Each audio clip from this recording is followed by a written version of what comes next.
Neighbors kept hearing an ice cream truck melody after midnight, always the same route, always the same time, yet no one ever saw a truck.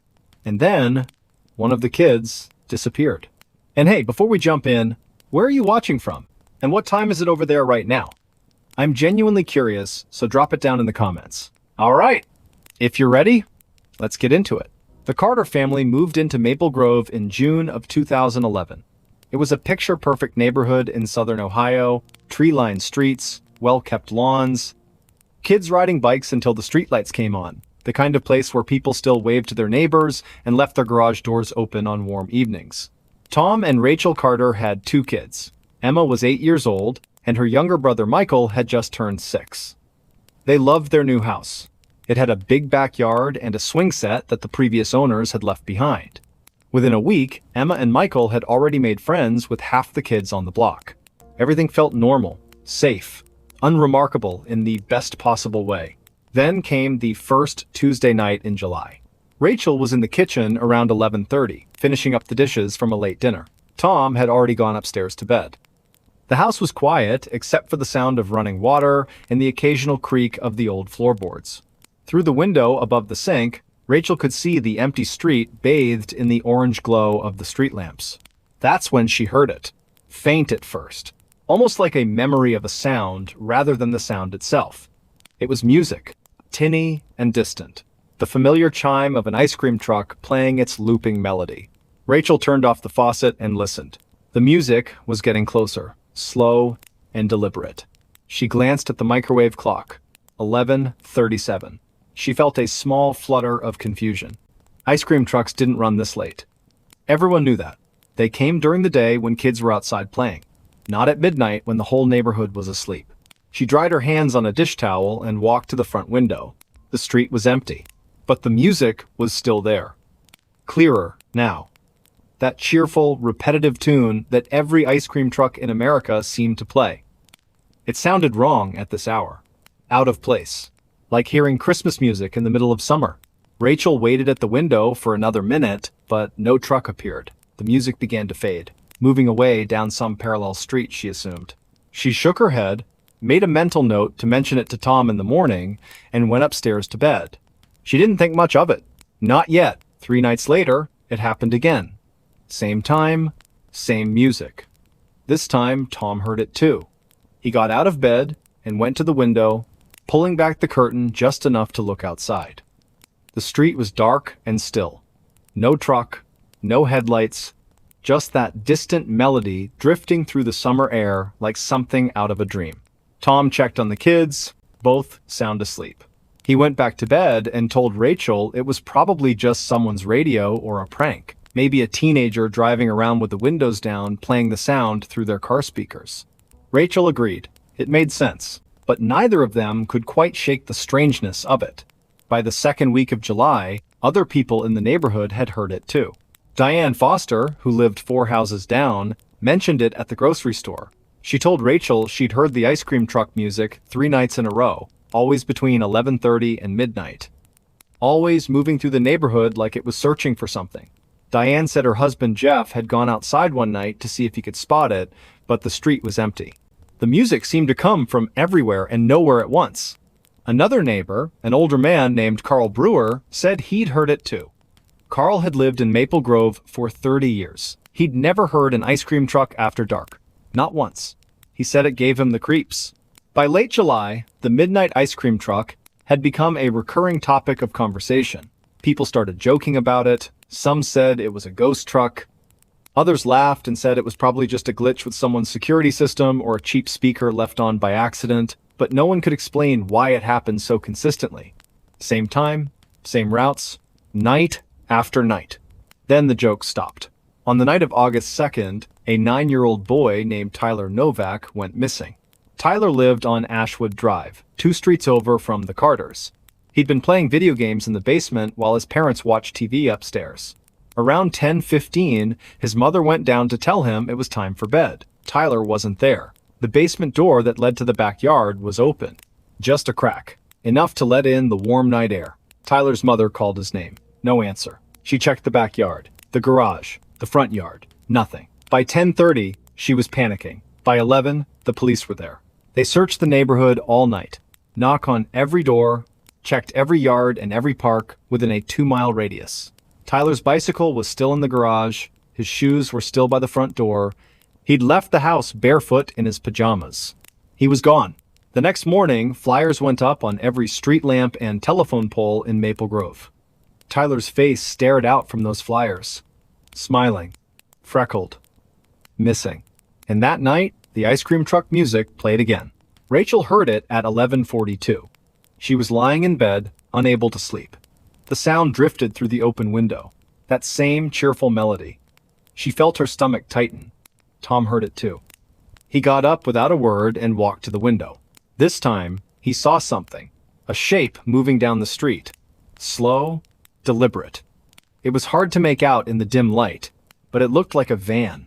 White or maybe light gray. No headlights. It rolled past their house at a crawl, the music spilling out from somewhere inside. Tom's breath caught in his throat. The van stopped 3 houses down. The music continued playing. Tom watched as the vehicle sat there, idling silently. He couldn't see a driver. The windows looked dark, almost tinted. After about 30 seconds, the van began moving again. It turned at the corner and disappeared. Tom stood at the window for a long time after that. He didn't know what to think. Part of him wanted to call the police. But what would he even say? He saw a van playing ice cream truck music?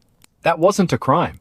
And with everything happening with Tyler Novak, the police had bigger things to worry about. But Tom couldn't shake the feeling that something was very wrong. The next day, he talked to Jeff Foster. Jeff said he'd seen the van too. 2 nights ago, same description. White van, no headlights, moving slow through the neighborhood after midnight. Jeff said he'd tried to follow it in his car, but by the time he got outside and started the engine, the van was gone. Jeff had a theory. He said he thought someone was casing the neighborhood, looking for easy targets, houses with unlocked doors or open windows, maybe even looking for kids. Tom felt his skin go cold. That evening, he made sure every door and window in the house was locked. He told Emma and Michael not to go outside after dark, not even into the backyard. Rachel thought he was being paranoid, but she didn't argue. Not with Tyler still missing. On August 5th, the police found something. A man walking his dog in the woods behind the elementary school discovered a small pile of children's clothes, pajamas, a superhero t-shirt, cartoon character shorts. The clothes were folded neatly and placed on a flat rock just off the trail. There was no sign of Tyler. The discovery made the local news. Parents in Maple Grove started keeping their kids inside after dinner. Some families installed extra locks. A few people bought security cameras. The neighborhood that had felt so safe just 2 months ago now felt fragile, exposed. And every night, the ice cream truck music returned. It became a ritual, a haunting. The music would start sometime between 11:30 and midnight.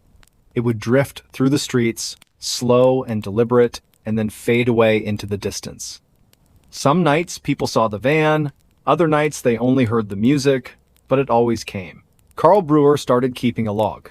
He wrote down every night he heard the music and every detail he could remember. He noted the time, the direction it came from, and how long it lasted. By mid-August, he had pages of notes. He took them to the police. The police were polite but dismissive. They said they'd look into it, they said they appreciated Carl's diligence, but they didn't seem particularly concerned. One officer suggested it might be a local teenager pulling a prank. Another said it was probably unrelated to Tyler's disappearance. Carl didn't believe them. He started talking to other neighbors, gathering stories. He found out that people had been hearing strange things for longer than anyone realized. A woman on Birch Street said she'd heard the music back in May. Another family said they'd heard it in April. Each time, it was the same. Late at night, no truck in sight, just that eerie, looping melody. Carl also discovered something else. 6 years earlier, in 2005, there had been another missing child case in a town about 40 miles away. A 7-year-old girl named Sophie Moreno had vanished from her front yard one evening in late summer. She'd been playing with sidewalk chalk while her mother made dinner. When her mother came outside 10 minutes later, Sophie was gone. The case went cold. No leads, no suspects, no body. But several neighbors reported hearing ice cream truck music the night Sophie disappeared. Music that played well after dark. Music that didn't match any truck in the area. Carl brought this information to the police. This time, they listened. They pulled the old case files. They started making connections. 2 missing children, both in the summer, both in quiet neighborhoods, both with reports of late-night ice cream truck music. The investigation expanded. On August 19th, Emma Carter woke up at 2 in the morning. She didn't know why at first. Then, she heard it. Music. Faint and distant, but unmistakable. The ice cream truck melody. She got out of bed and walked to her window. The street outside was dark and still. She pressed her face against the glass and looked down the block. The van was there. It was parked directly under a street lamp about 5 houses away. White, old-looking. The music was coming from inside. Emma could see the shape of someone sitting in the driver's seat. Just sitting there. Not moving. She felt afraid. Then, the person in the van turned their head, slowly, deliberately, and looked right at her window. Emma stumbled backward. Her heart was hammering in her chest. She wanted to scream, but no sound came out. She ran to her parents' room and shook her mother awake. Rachel bolted upright. Emma was pale and shaking. She could barely get the words out. Rachel grabbed Tom, and the 3 of them went to Emma's window. The van was gone, but the music was still playing. Farther away now, fading. Tom called the police. This time, he didn't care how it sounded. He told them everything. The van, the music, the way it had been parked outside their house. The officer on the phone took his information and said they'd send someone to patrol the area. 2 police cars drove through Maple Grove that night. They didn't find anything. The next day, the neighborhood held an emergency meeting at the community center. Nearly every family showed up. People were scared, angry. They wanted answers. They wanted protection. The police chief attended the meeting and tried to reassure everyone. He said they were doing everything they could. He said they had increased patrols. He said there was no evidence linking the ice cream truck music to Tyler's disappearance. But people didn't feel reassured. That night, a group of fathers from the neighborhood organized a watch. They took shifts driving around the streets between 11 and 2 in the morning. They carried flashlights and cell phones. They communicated via a group text chain. If anyone heard the music, they were supposed to report it immediately. At 11:53, Jeff Foster sent a message to the group. Music on Birch Street. White van heading south. 3 cars converged on the location. Tom Carter was one of them. He drove down Birch Street with his high beams on, scanning every driveway and side street. The music was audible even through his closed windows. That same cheerful tune. It sounded wrong. Corrupted. Then he saw it. The van was turning onto Oakwood Avenue. Tom accelerated and followed. The van moved slowly, like it wasn't trying to escape, like it didn't care that it was being followed. Tom got close enough to read the license plate. He grabbed his phone and took a picture.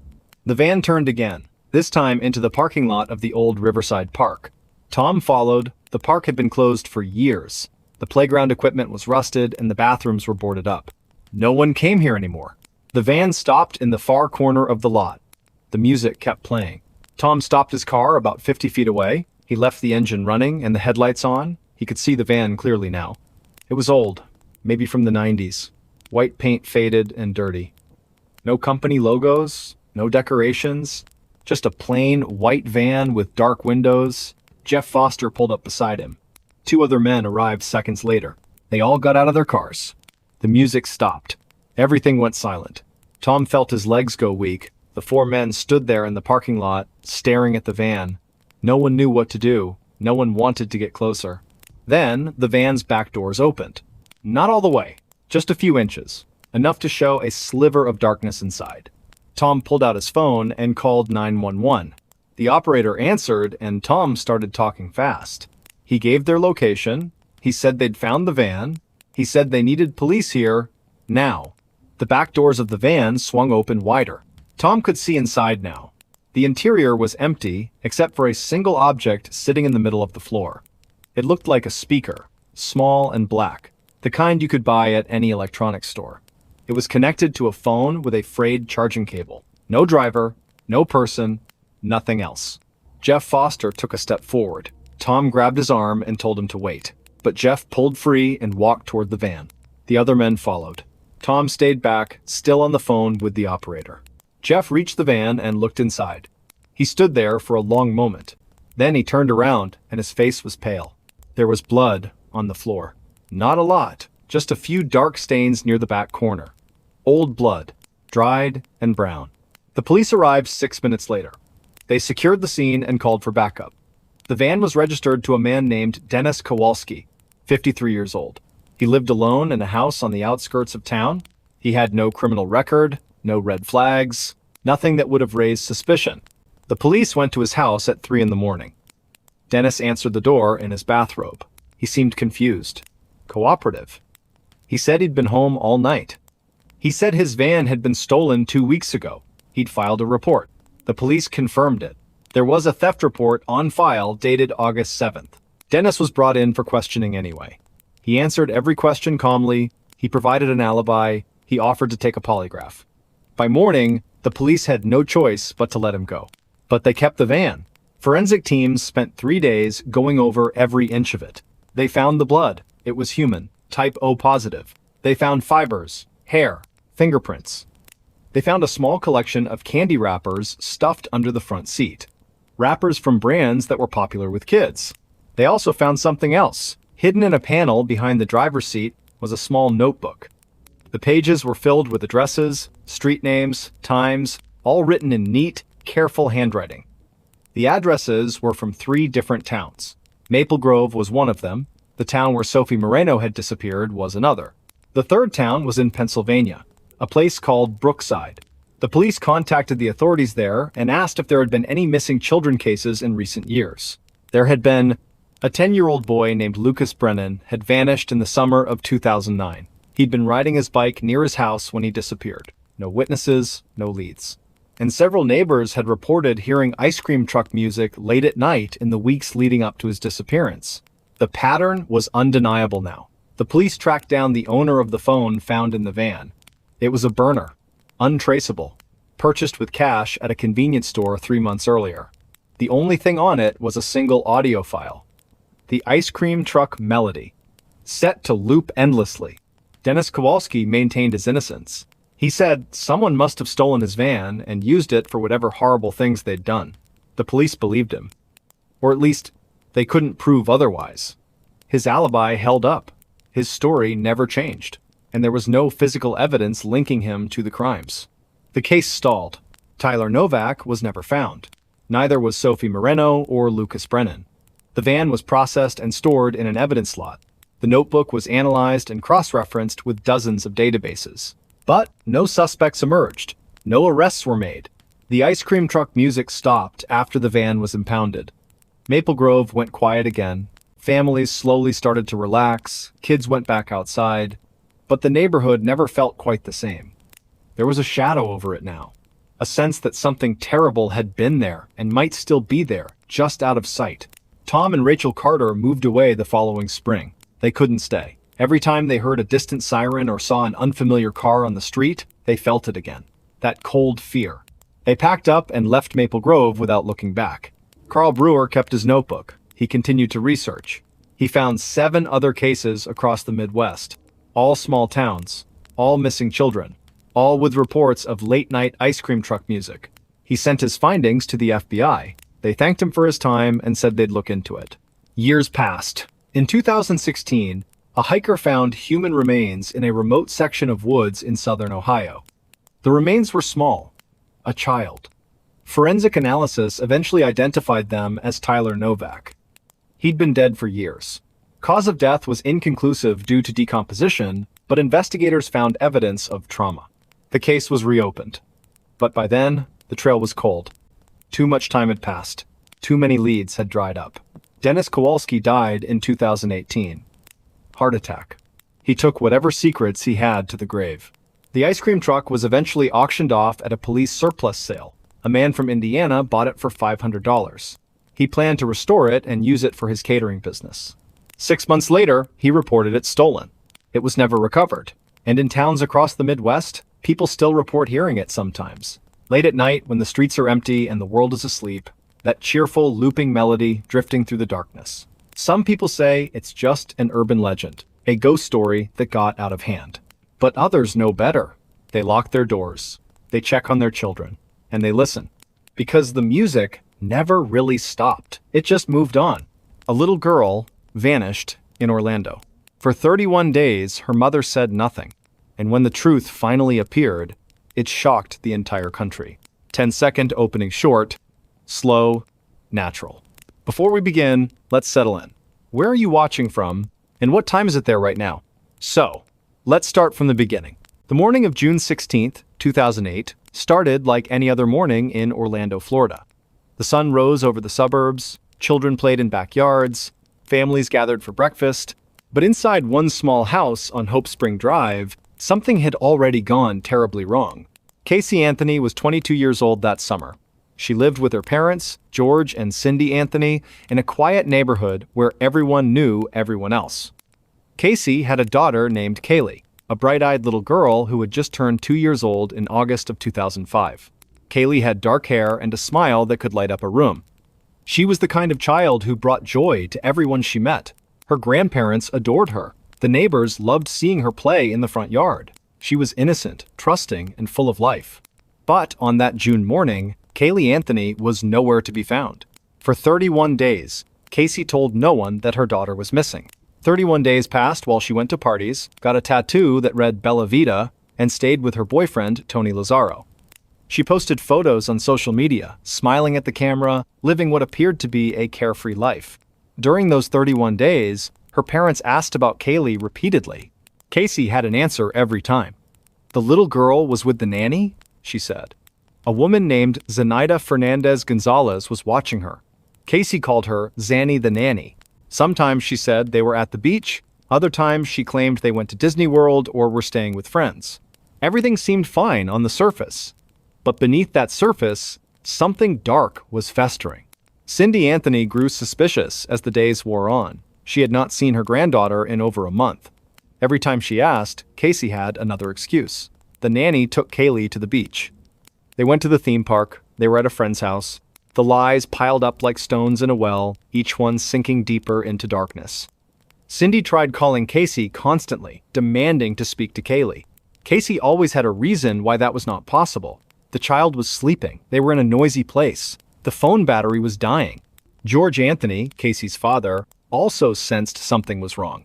He was a former police officer who had worked in law enforcement for years before retiring. His instincts told him that his daughter was hiding something, but he wanted to believe her. He wanted to trust that his granddaughter was safe and happy somewhere with this mysterious nanny. On July 15th, 2008, Cindy finally had enough. She had received a letter from a towing company saying that Casey's car had been impounded from an apartment complex parking lot.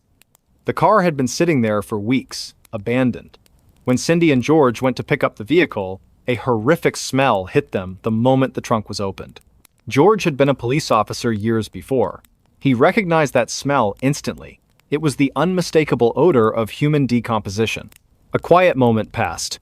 Cindy drove the car home anyway. She cleaned it. She tried to convince herself that the smell came from rotting garbage in the trunk. She found a bag of trash and focused on that explanation.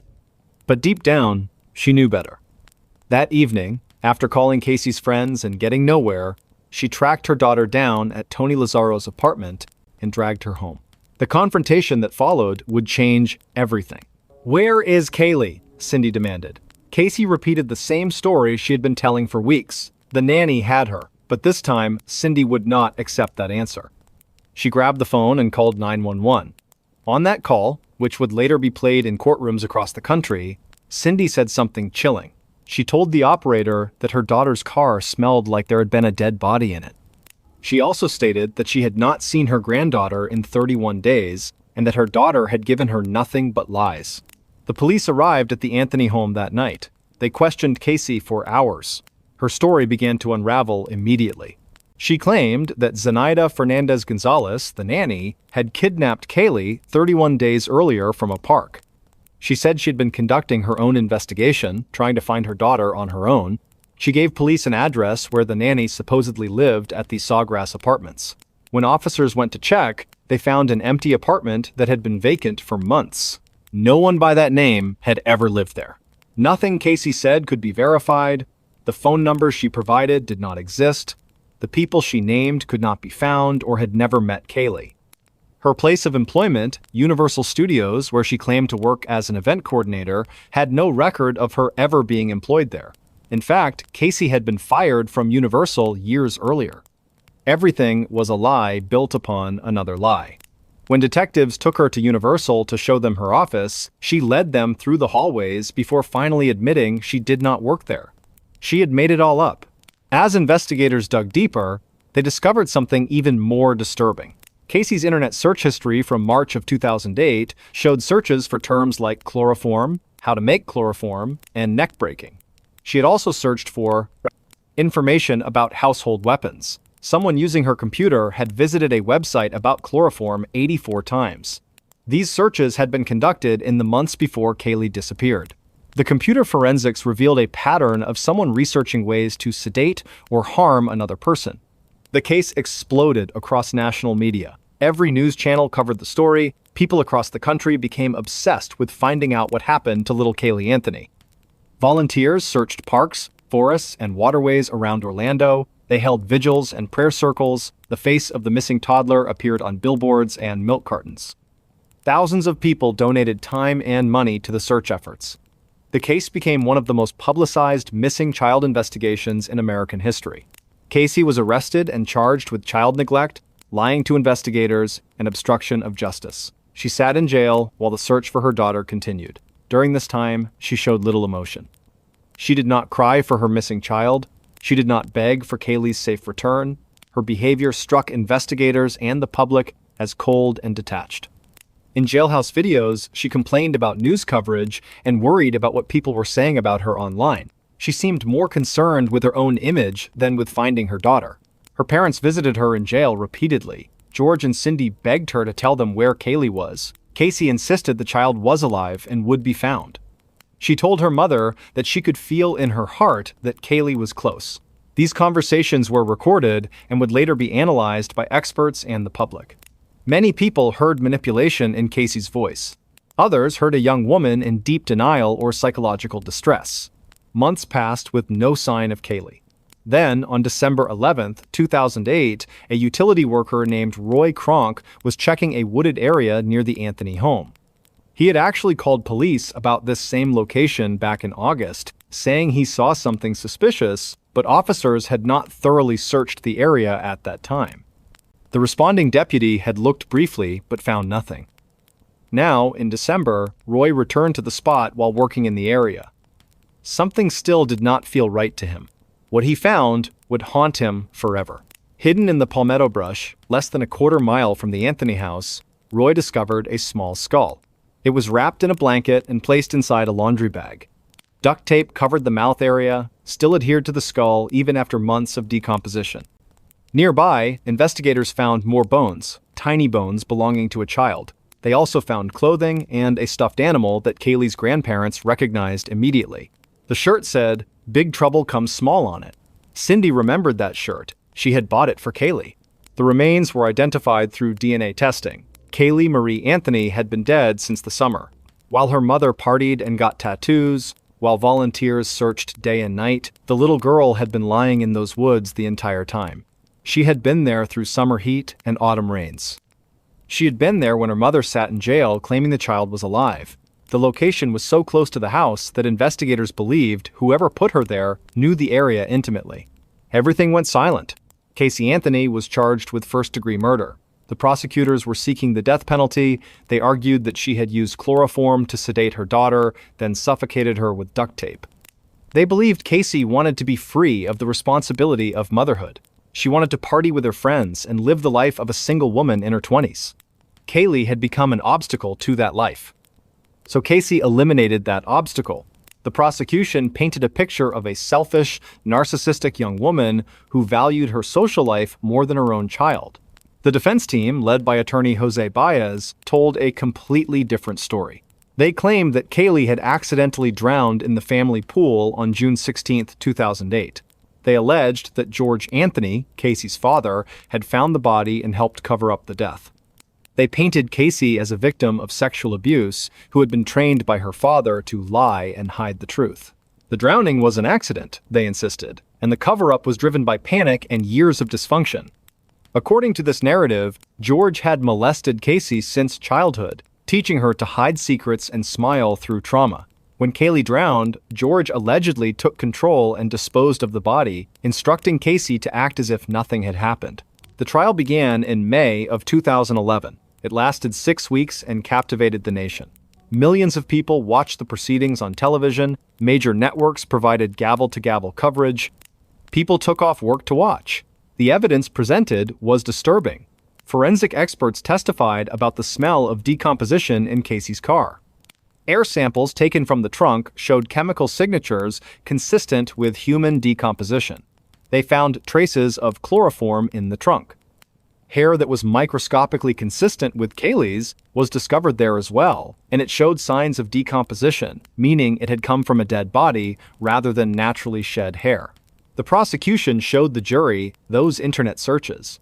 They played jailhouse phone calls where Casey seemed more concerned about her boyfriend than her missing daughter.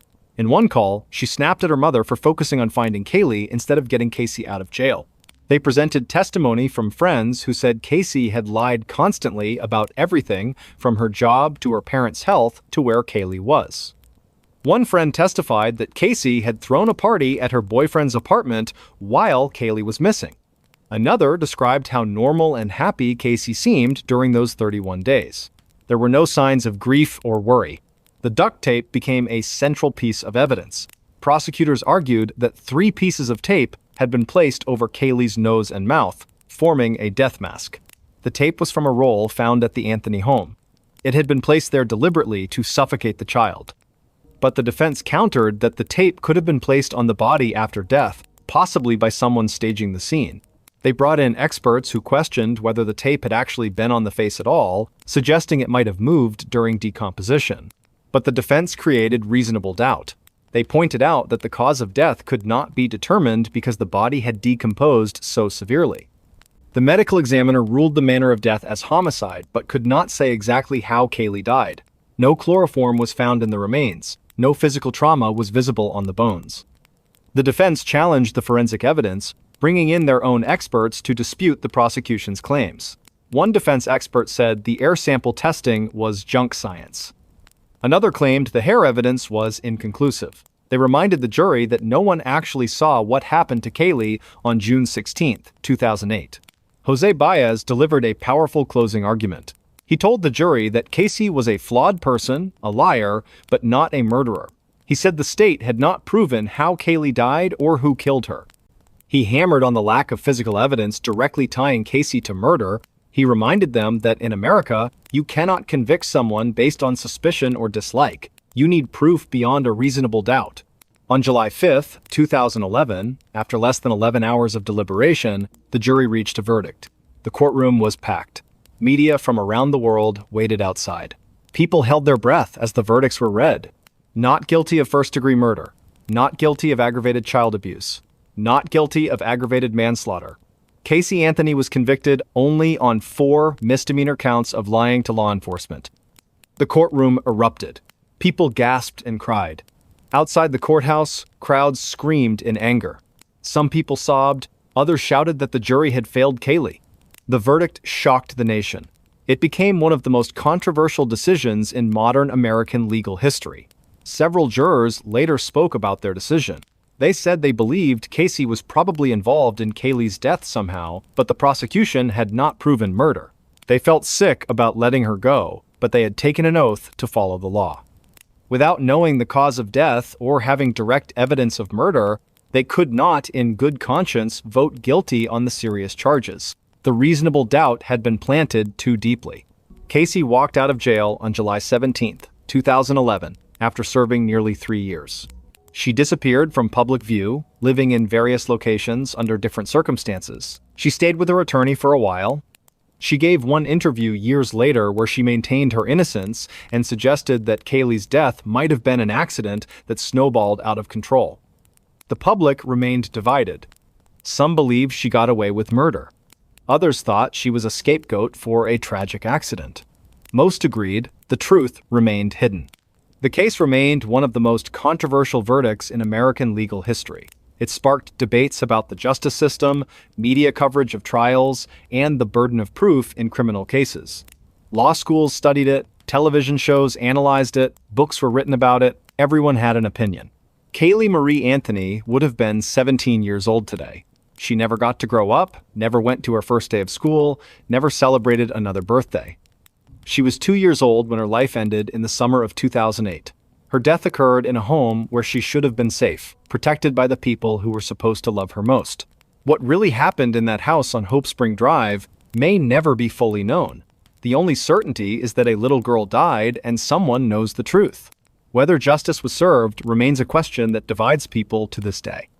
The case of Kaylee Anthony stands as a reminder that sometimes the darkest crimes happen in the brightest suburban neighborhoods, and sometimes the truth stays buried even when the secrets are finally exposed. The system is designed to protect the innocent, but sometimes that same system lets the guilty walk free. The story does not end with a neat conclusion because the truth never emerged.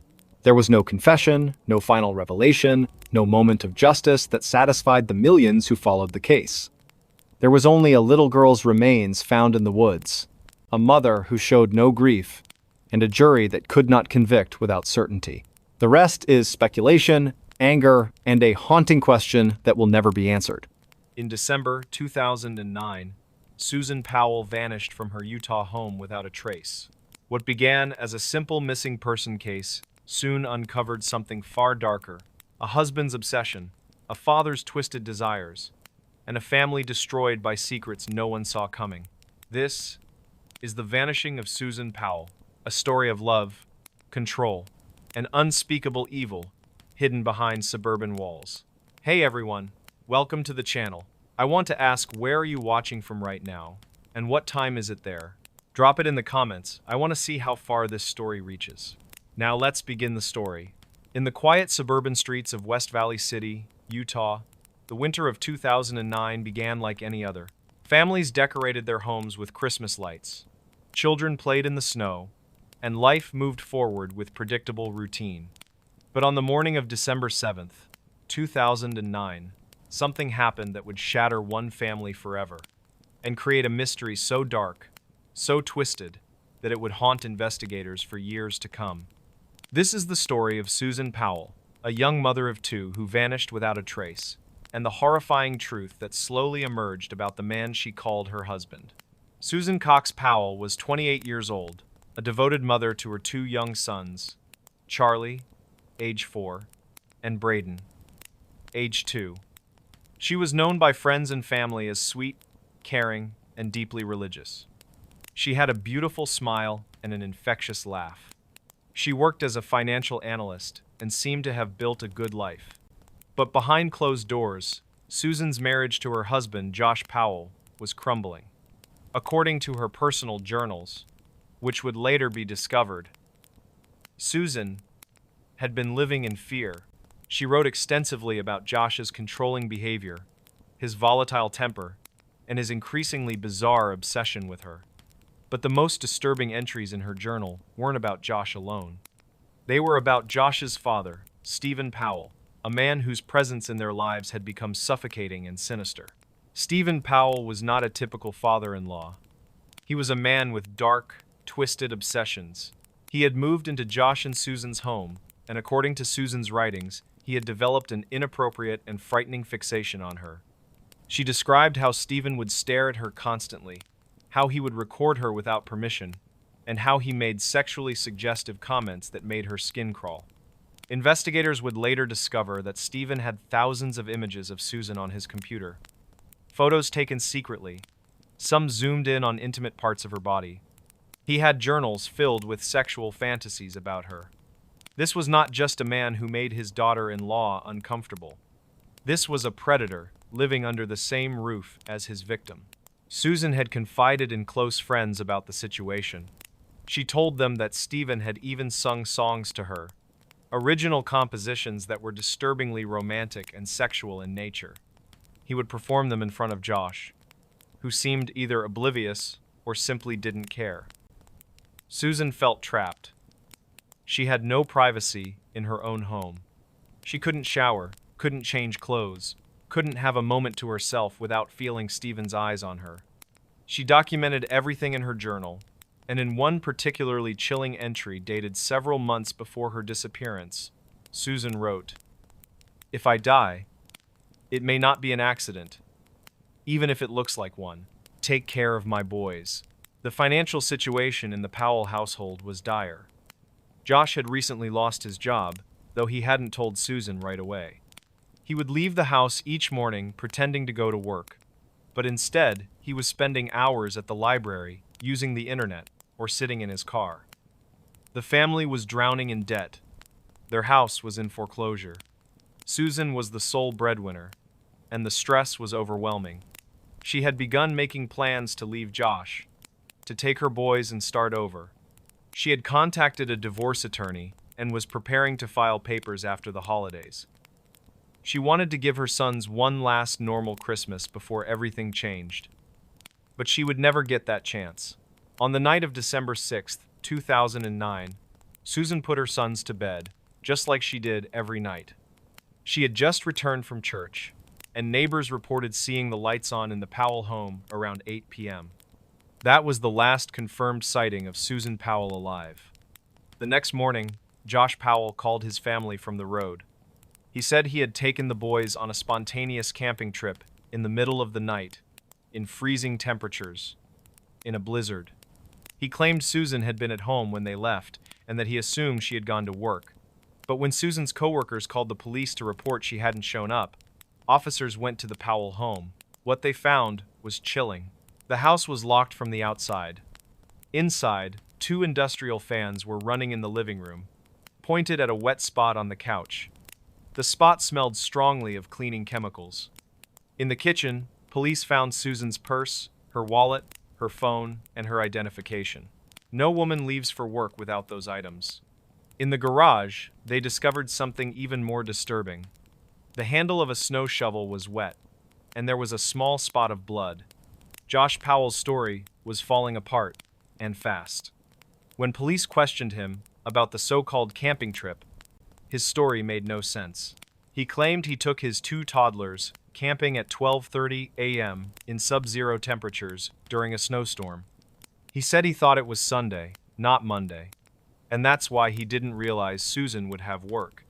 But his sons, when gently interviewed, told a very different story. Little Charlie said that Mommy had gone camping with them. He said Mommy was in the trunk of the car. The police immediately named Josh Powell as a person of interest, though they didn't have enough evidence to arrest him. They began building their case methodically. They searched the Powell home from top to bottom. They found disturbing evidence of Josh's state of mind in the weeks before Susan disappeared. His computer search history revealed queries about natural disasters, how to hide bodies, abandoned mines in Utah, and the Simpson Springs area, a remote desert location about 75 miles southwest of Salt Lake City. They also found evidence that Josh had been selling Susan's belongings on Craigslist, including her wedding ring, while she was still missing.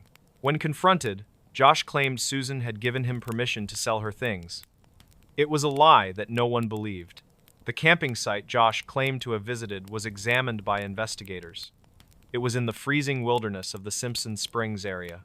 The story made no sense. Why would anyone take 2 toddlers camping in sub-zero temperatures in the middle of the night? Josh said he wanted to roast marshmallows and look at the stars. But the night in question had been overcast with heavy snow. There were no stars to see. When police processed Josh's vehicle, they found disturbing evidence. There was a large tarp in the back with Susan's blood on it. There were also traces of accelerant, suggesting Josh had attempted to destroy evidence by burning something. Most damning of all, cadaver dogs alerted to the scent of human decomposition in the cargo area of the vehicle. For years, Josh Powell maintained his innocence. He moved back to Washington State to live with his father, Stephen. He hired lawyers, did media interviews, and played the role of the grieving, confused husband. But investigators were building a case. They discovered that Josh had taken out a significant life insurance policy on Susan just months before her disappearance. They found evidence that he had withdrawn money, stopped going to work, and had researched how to hide bodies. His computer search history was damning, with queries about deserts, abandoned mine shafts, and decomposition. Then, In a shocking turn, Stephen Powell was arrested, not for Susan's disappearance, but for voyeurism and possession of child pornography. When police raided his home, they found the sickening evidence of his obsession with Susan and with young girls in the neighborhood. He was sentenced to prison, and Josh lost custody of his sons.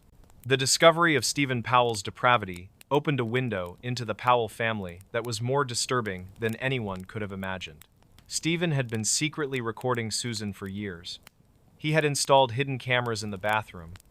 He had taken photographs of her through windows. He had compiled thousands of images, which he stored on multiple hard drives and USB drives hidden throughout his home. But it wasn't just Susan. Stephen had also been photographing neighbor girls, some as young as 8 years old, through their windows as they changed clothes or bathed. He had videos of them playing in their yards, zoomed in on their bodies. The man was a predator of the worst kind, and he had been living in the same house as Susan and her children for months. During the investigation of Stephen's home, police also found evidence that Josh had been there on December 6th and 7th, despite initially claiming he had been camping. Cell phone records showed his phone pinging off towers near his father's house in Washington, over 800 miles away, on December 7th. This was a critical piece of evidence. It meant Josh had lied about his timeline. It meant he had driven through the night, possibly with Susan's body, to dispose of evidence. Investigators began searching mining areas between Utah and Washington, focusing on abandoned mine shafts that matched Josh's internet searches. They found nothing. Susan's body remained missing. The boys, Charlie and Braden, were placed in the care of Susan's parents, Chuck and Judy Cox. The Coxes were devastated by their daughter's disappearance, but they threw themselves into caring for their grandsons. The boys were traumatized. They had nightmares. They would ask where Mommy was. And slowly, in the safety of their grandparents' home, they began to reveal pieces of what had happened that night. Charlie told his grandparents that Mommy and Daddy had a big fight. He said Daddy hurt Mommy. He said they went on a trip and Mommy was in the trunk and she didn't wake up. These statements were heartbreaking, but they weren't enough for prosecutors to charge Josh Powell with murder. They needed a body. They needed more evidence, and Josh knew it. Social workers arranged supervised visits for Josh to see his sons, hoping that one day he might tell the truth about what happened to their mother. But Josh Powell had other plans. In the months leading up to February 2012, Josh's behavior became increasingly erratic. He sold his possessions. He sent goodbye emails to family members. He wrote letters to his pastor. He was preparing for something, and the people around him were growing concerned. On February 5th, 2012, a social worker named Elizabeth Griffin Hall brought Charlie and Braden to Josh's rental home for a scheduled visit. The moment the boys ran up to the door, excited to see their father, Josh let them inside and then slammed the door in Elizabeth's face, locking it. She immediately smelled gasoline. She pounded on the door, shouting for Josh to open it. He didn't respond. She ran back to her car and called 911. The 911 call is one of the most harrowing pieces of audio ever recorded. Elizabeth is frantic, screaming that something is wrong, that she can smell gasoline, that Josh has locked her out with the children inside. The dispatcher doesn't seem to understand the urgency. Elizabeth shouts, "He won't let me in the door. I'm afraid for the kids. He took them from me and locked me out." The dispatcher calmly asks for the address, asks what the emergency is, treats it like a routine custody dispute. Elizabeth screams, "I need help now. This is an emergency. The kids are in danger." Still, the dispatcher doesn't send units with urgency.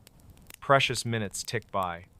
And then, in an explosion that could be heard for blocks, Josh Powell set his house on fire with himself and his 2 sons inside. Charlie and Braden Powell, ages 7 and 5, died of smoke inhalation and burns. Investigators later determined that Josh had attacked both boys with a hatchet before igniting the gasoline he had poured throughout the house. The boys suffered blunt force trauma to their heads and necks. They were injured, bleeding, and terrified when the fire started.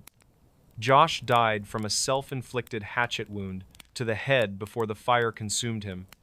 It was a murder-suicide of unimaginable cruelty, a final act of control and rage from a man who had lost everything. In the ruins of the home, investigators found explicit photos Josh had taken of his sons, evidence of sexual abuse. They also found journals, letters, and emails that confirmed what everyone had feared. Josh Powell had murdered Susan. He had killed her that December night, likely in their home, and disposed of her body in one of the abandoned mine shafts he had researched in the remote Utah desert. The aftermath of the tragedy was devastating. The 911 dispatcher, who failed to respond appropriately, was later fired after an internal investigation. Elizabeth Griffin Hall, the social worker who had tried desperately to save those boys, was traumatized. She filed a lawsuit against the state, arguing that she had been put in an impossible situation and that warning signs about Josh's mental state had been ignored. Chuck and Judy Cox, who had lost their daughter and now their grandsons, became advocates for domestic violence victims and for reforming the family court system that they believed had failed to protect their grandsons. To this day, Susan Powell's body has never been found. Her family holds out hope that one day, someone will discover her remains and bring her home. The case remains open, but the truth is clear.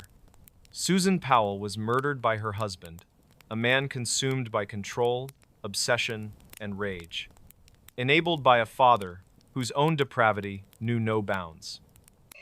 This story is not just about a woman who vanished.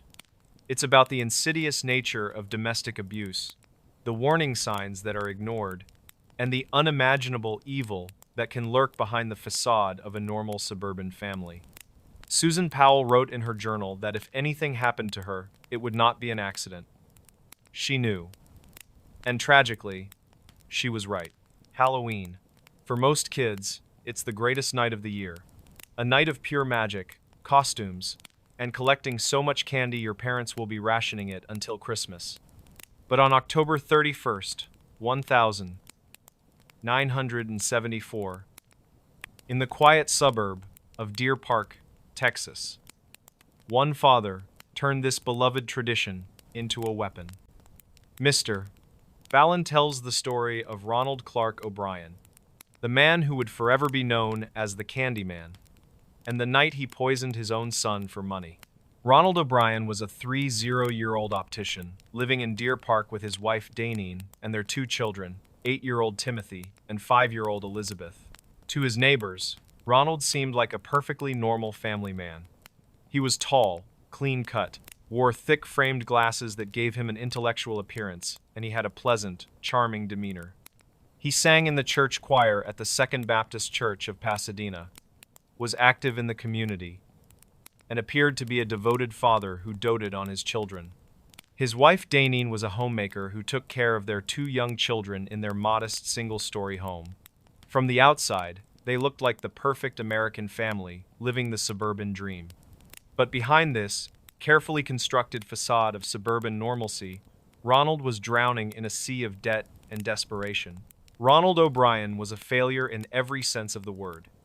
In the 10 years leading up to Halloween, 1974, he had held 21 different jobs, unable to keep any of them for long.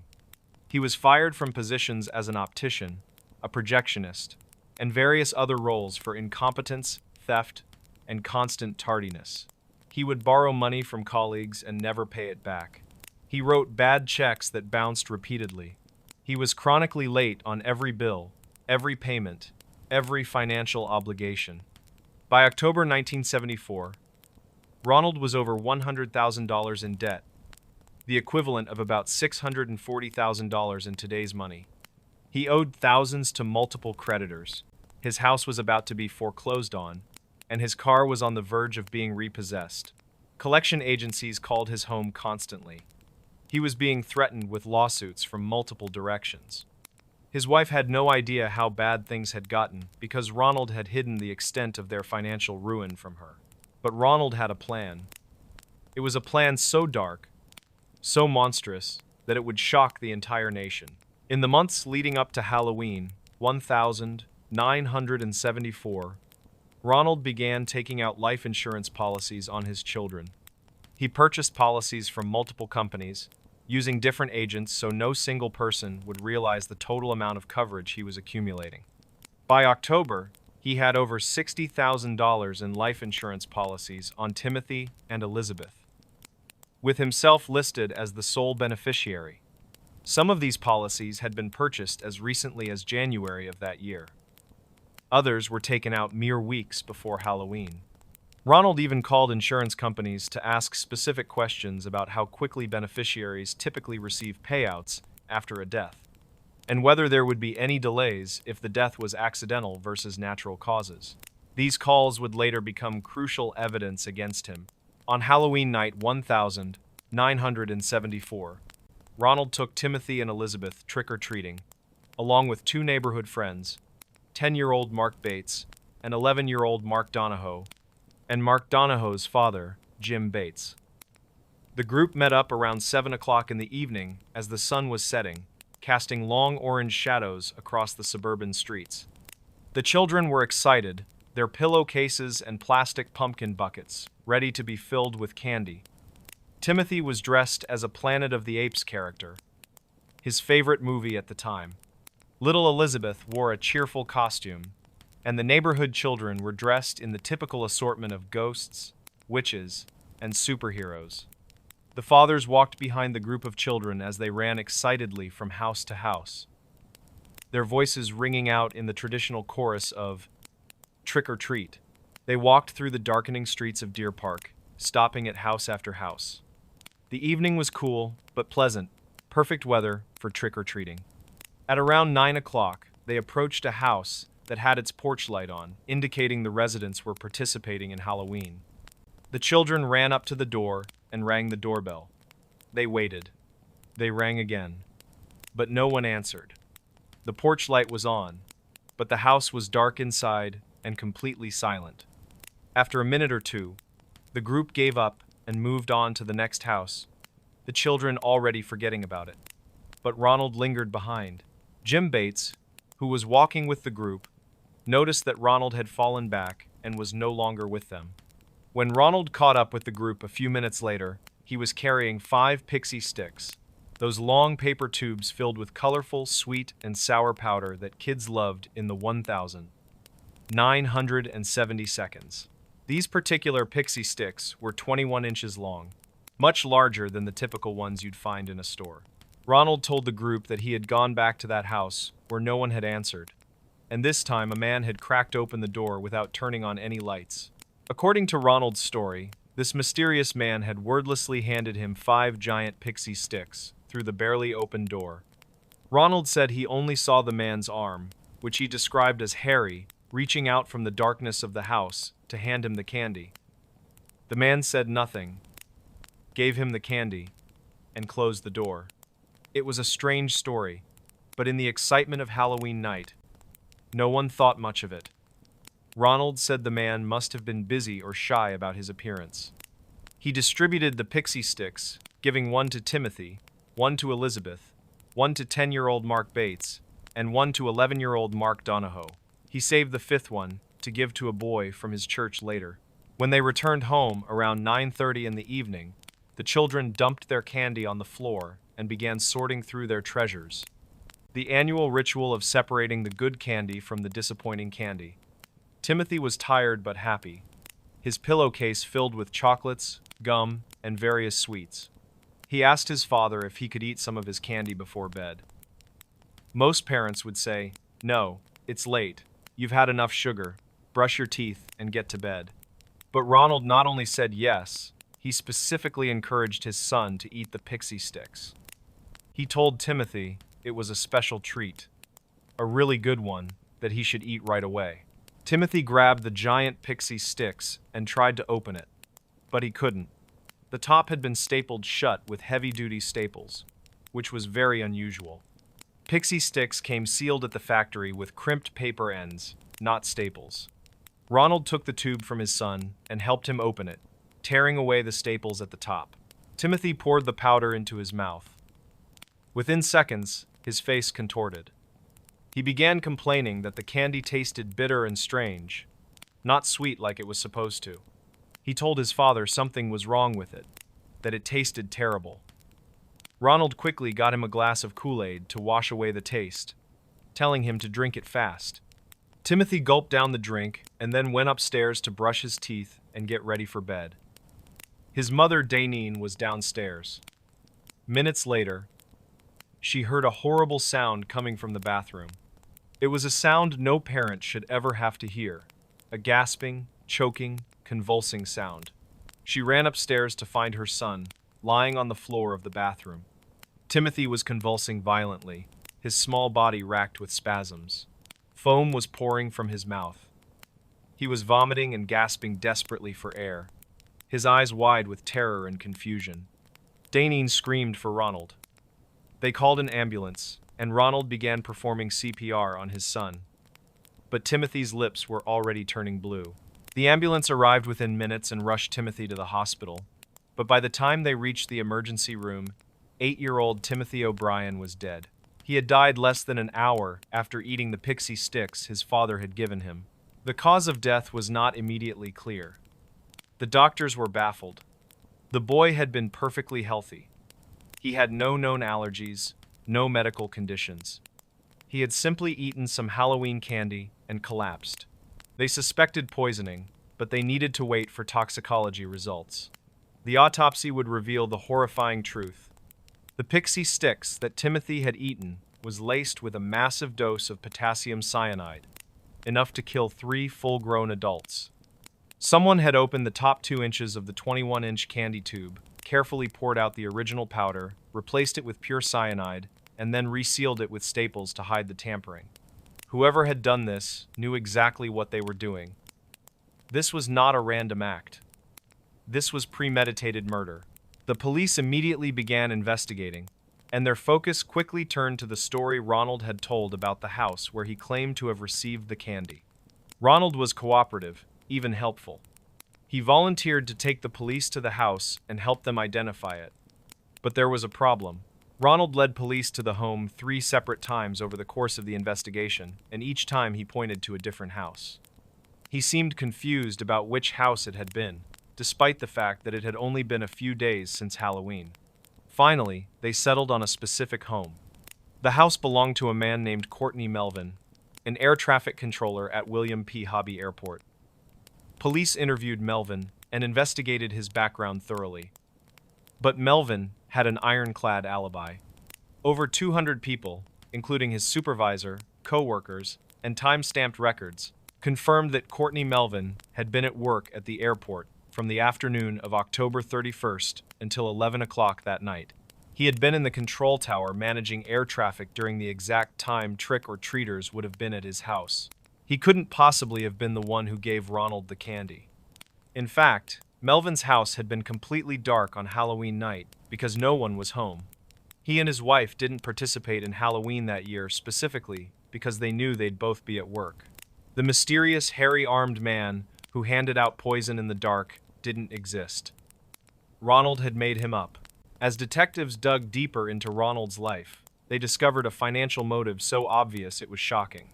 Ronald had recently taken out multiple life insurance policies on both of his children, totaling over $60,000, an enormous sum in 1974.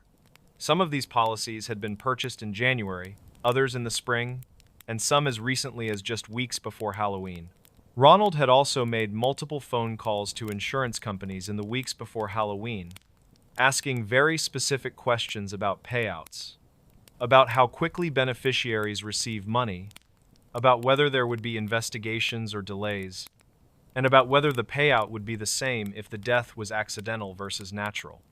These calls had been logged and recorded by the insurance companies. The police were able to recover the other 4 pixie sticks that Ronald had distributed that Halloween night. None of the other children had eaten theirs, which undoubtedly saved their lives. 10-year-old Mark Bates had been unable to open the heavy staples and had set it aside. 11-year-old Mark Donahoe's parents had thrown it away before he could eat it. Elizabeth's was found still in her trick-or-treat bag, unopened. The 5th pixie sticks, which Ronald had given to a boy from church, was also recovered. When police tested all 5 tubes, they found that every single one had been tampered with in the exact same way. All 5 had been opened, emptied, filled with lethal doses of potassium cyanide, and resealed with staples. This meant that Ronald's plan had been to kill multiple children to make it look like the work of a random madman, a Halloween psychopath who was randomly poisoning candy. But only Timothy, Ronald's own son, the one with the life insurance policies, had been specifically encouraged by his father to eat the candy before bed.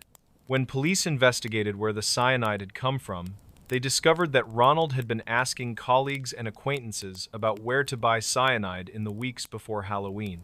He had told people he needed it to kill rodents at work. One chemical supply company confirmed that a man matching Ronald's description had inquired about purchasing potassium cyanide, but had not completed the transaction when told he would need to fill out paperwork and provide identification. The most damning testimony came from Ronald's own family members. His sister-in-law and brother-in-law told police something that made their blood run cold. They said that on the day of Timothy's funeral, while the family was still grieving, while Daneen was sobbing over the loss of her child, Ronald had already begun talking casually about the insurance money. He discussed how he would use the payout to take a long vacation, buy a new car, and purchase luxury items. He seemed not grief-stricken, but excited about his sudden windfall. His wife, Daneen, shattered his defense when she testified at trial. She told the court that Timothy had not chosen the pixie sticks on his own, or asked for it specifically. Ronald had specifically selected it from Timothy's candy bag and insisted that his son eat it right away before bed, which was completely out of character. She also testified that Ronald had seemed strangely calm and unsurprised when Timothy collapsed, and that his performance of CPR had seemed almost theatrical, like he was going through the motions for show. The evidence was overwhelming. Ronald Clark O'Brien had murdered his own 8-year-old son in cold blood for insurance money, using Halloween as his cover. He had tried to make it look like the work of a random madman, exploiting every parent's worst fear about poisoned Halloween candy to disguise his own monstrous crime. His plan had been to kill multiple children to disguise his true target, his own flesh and blood, the boy who called him daddy and trusted him completely. On June 3rd, 1975, it took a jury only 46 minutes to find Ronald O'Brien guilty of capital murder and 4 counts of attempted murder. He was sentenced to death. During his time on death row at the Ellis unit in Huntsville, Texas, he maintained his innocence, claiming he was the victim of the same urban legend he had tried to exploit. He even suggested that perhaps his son had somehow gotten the poisoned candy from someone else, despite all evidence pointing directly to him. But no one believed him. The evidence was too clear, the motive too obvious, the planning too deliberate. On March 31st, 1984, nearly 10 years after he murdered his son, Ronald Clark O'Brien was executed by lethal injection at the Texas State Penitentiary in Huntsville. Outside the prison, a crowd of 300 people gathered, many of them wearing Halloween costumes in a macabre display. Some people were handing out pixie sticks to reporters in a grim celebration of justice. People carried signs that read "Trick or Treat" and counted down the final minutes of his life. When Ronald was pronounced dead at 12:48 a.m., the crowd outside erupted in cheers. Ronald O'Brien's crime had a lasting impact that reached far beyond his own family and changed American culture forever. Before 1974, stories of poisoned Halloween candy were just that. Stories. Urban legends, with no basis in reality. Parents would tell children to be careful, but it was mostly superstition. There had never been a verified case of a stranger randomly poisoning Halloween candy. But after Timothy O'Brien's murder, those fears became real. Parents across America began inspecting their children's candy with paranoid intensity. Hospitals started offering free X-ray services on Halloween night to check treats for hidden razors or needles. Many neighborhoods began organizing supervised trick or treating events in community centers instead of door-to-door visits. Some communities banned trick or treating altogether. The carefree innocence of Halloween in America was forever changed. Ronald O'Brien earned a nickname that would outlive him and become part of true crime folklore: the Candyman. And more specifically, the man who killed Halloween. The most horrifying part of this story is not that it happened on Halloween, or that it involved poisoned candy, or even that the victim was a child. The most horrifying part is that the monster in this story was not a stranger lurking in the shadows, not some unknown predator taking advantage of the holiday's chaos. The monster was a father who looked his own son in the eye, helped him open a piece of candy he knew was filled with poison, watched him eat it, and then acted surprised when the poison did exactly what he knew it would do. Timothy O'Brien trusted his father completely, the way all children trust their parents. He had no reason not to, and that trust, that pure, innocent trust, was repaid with murder. Before we begin, tell me where you're watching from and what time it is there, because time matters on this road. If you like your stories strange, dark, and mysterious, you're in the right place. Tonight we're headed to a flat slice of America where the sky feels too big and the land doesn't give you much to hold on to western Ohio into eastern Indiana. Cornfields, drainage ditches, a turnpike that runs so straight it feels like a decision you made hours ago and can't take back. Out here there's an exit people talk about in the way you talk about a bad dream, trying to be casual, failing. By daylight it isn't there. No ramp, no sign, no merge lane. But after midnight, when the temperature drops and the road hum settles into your bones, a green rectangle appears in your high beams. Exit 41B, white letters. Arrow right. The locals call it Lost Prairie. The map doesn't. Our story follows a woman named Jordan Pike, 30, night shift nurse. Strong stomach, steady hands, the kind of person who can talk a stranger through a panic attack with just a voice and a cup of water. She was coming home from a double at the county hospital, eyes sandy, scrubs smelling like disinfectant and old coffee. It was 2:06 a.m., an hour she knew well.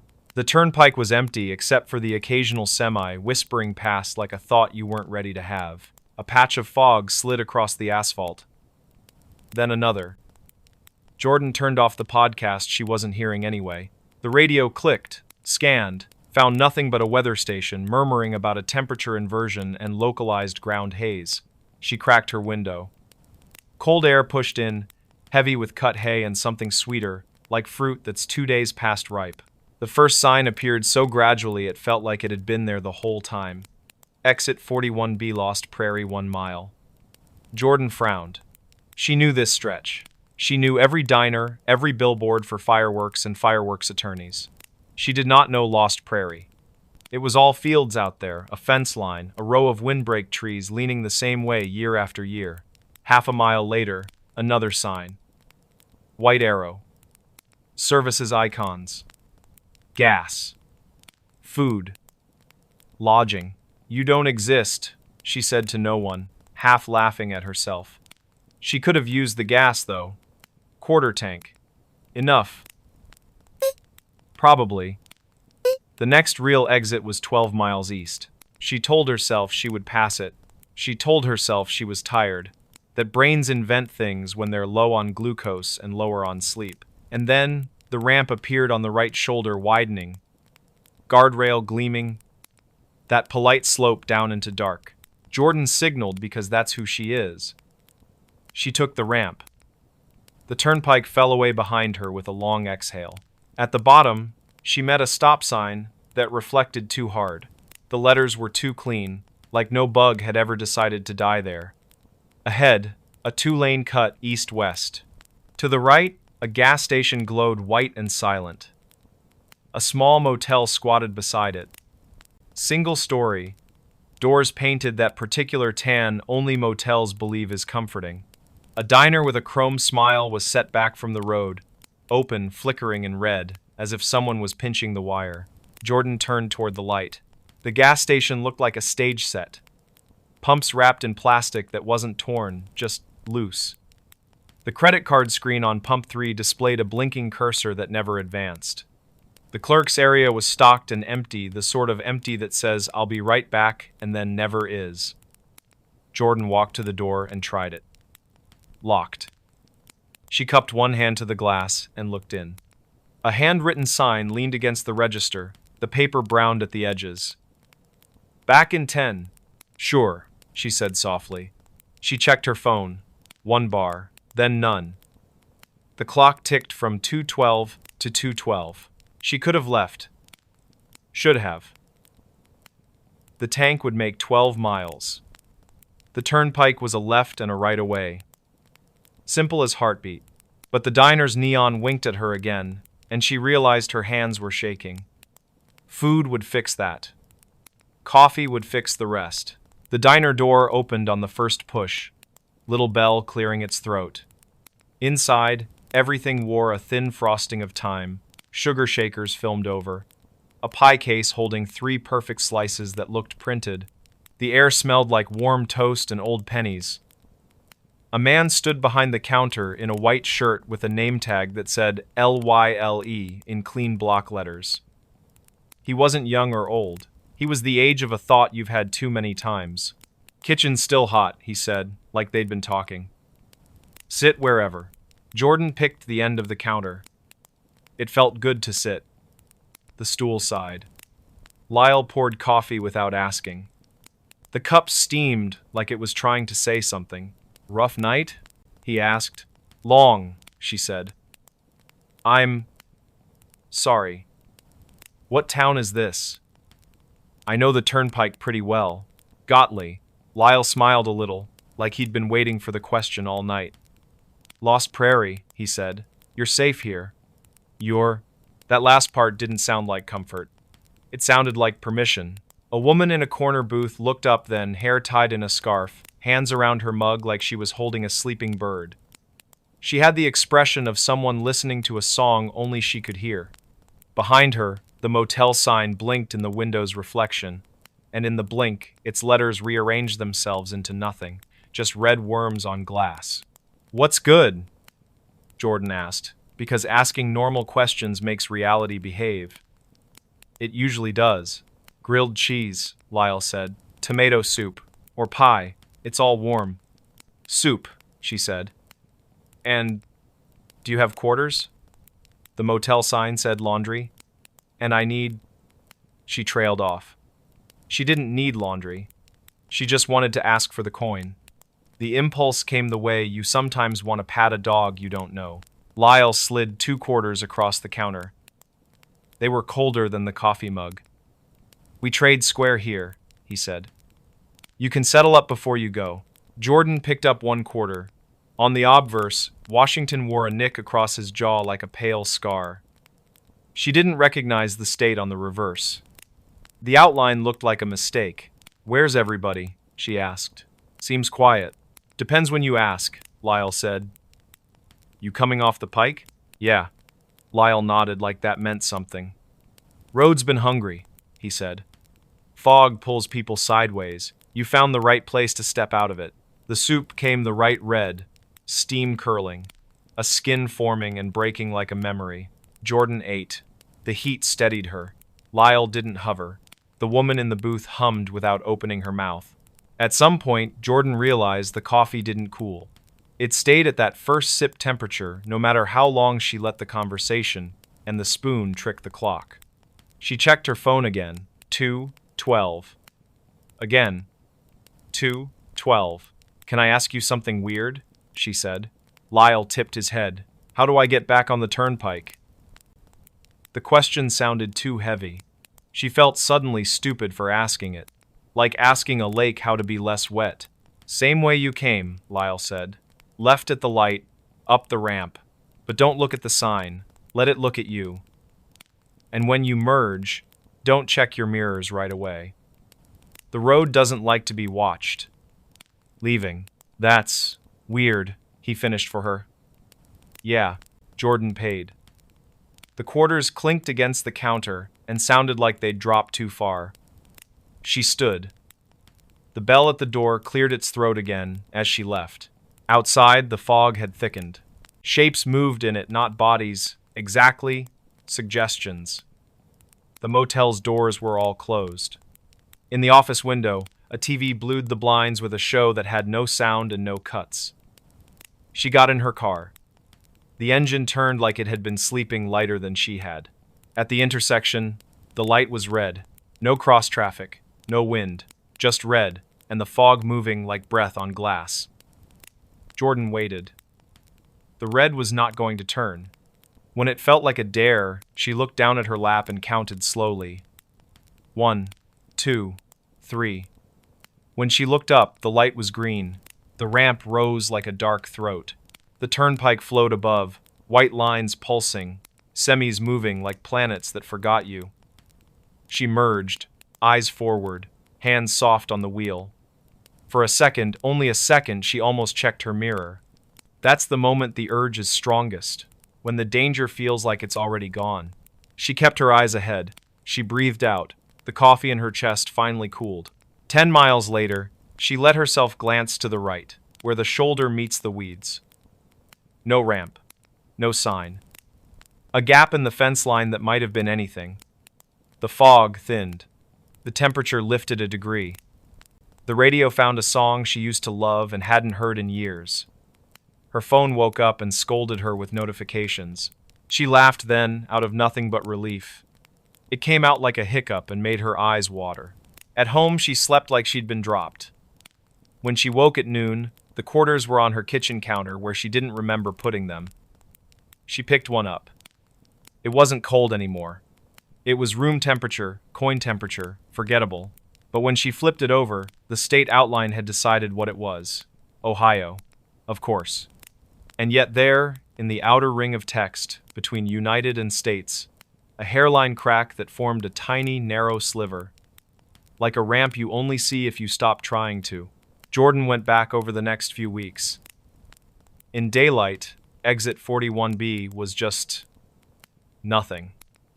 Corn, a fence, the suggestion of a dip where rainwater collected if the wind was right. At night, she avoided that stretch, without deciding to. When coworkers asked why she took the long way home, she said construction, or deer, or boredom. You don't talk about a place like that unless you know the person hearing you won't try to go see it for themselves. People will tell you America is all mapped, that there are no blank spaces left, only smaller and smaller unknowns squeezed into the drainage ditches of the interstate. That's true, mostly. But some exits aren't for everyone. They're for the ones the road would like to keep, just for a minute, until the fog decides it's bored of you. If you find yourself out there after midnight, if the green rectangle blooms ahead, where there isn't supposed to be anything, if your dashboard clock decides this minute is worth repeating, here's how you pass through.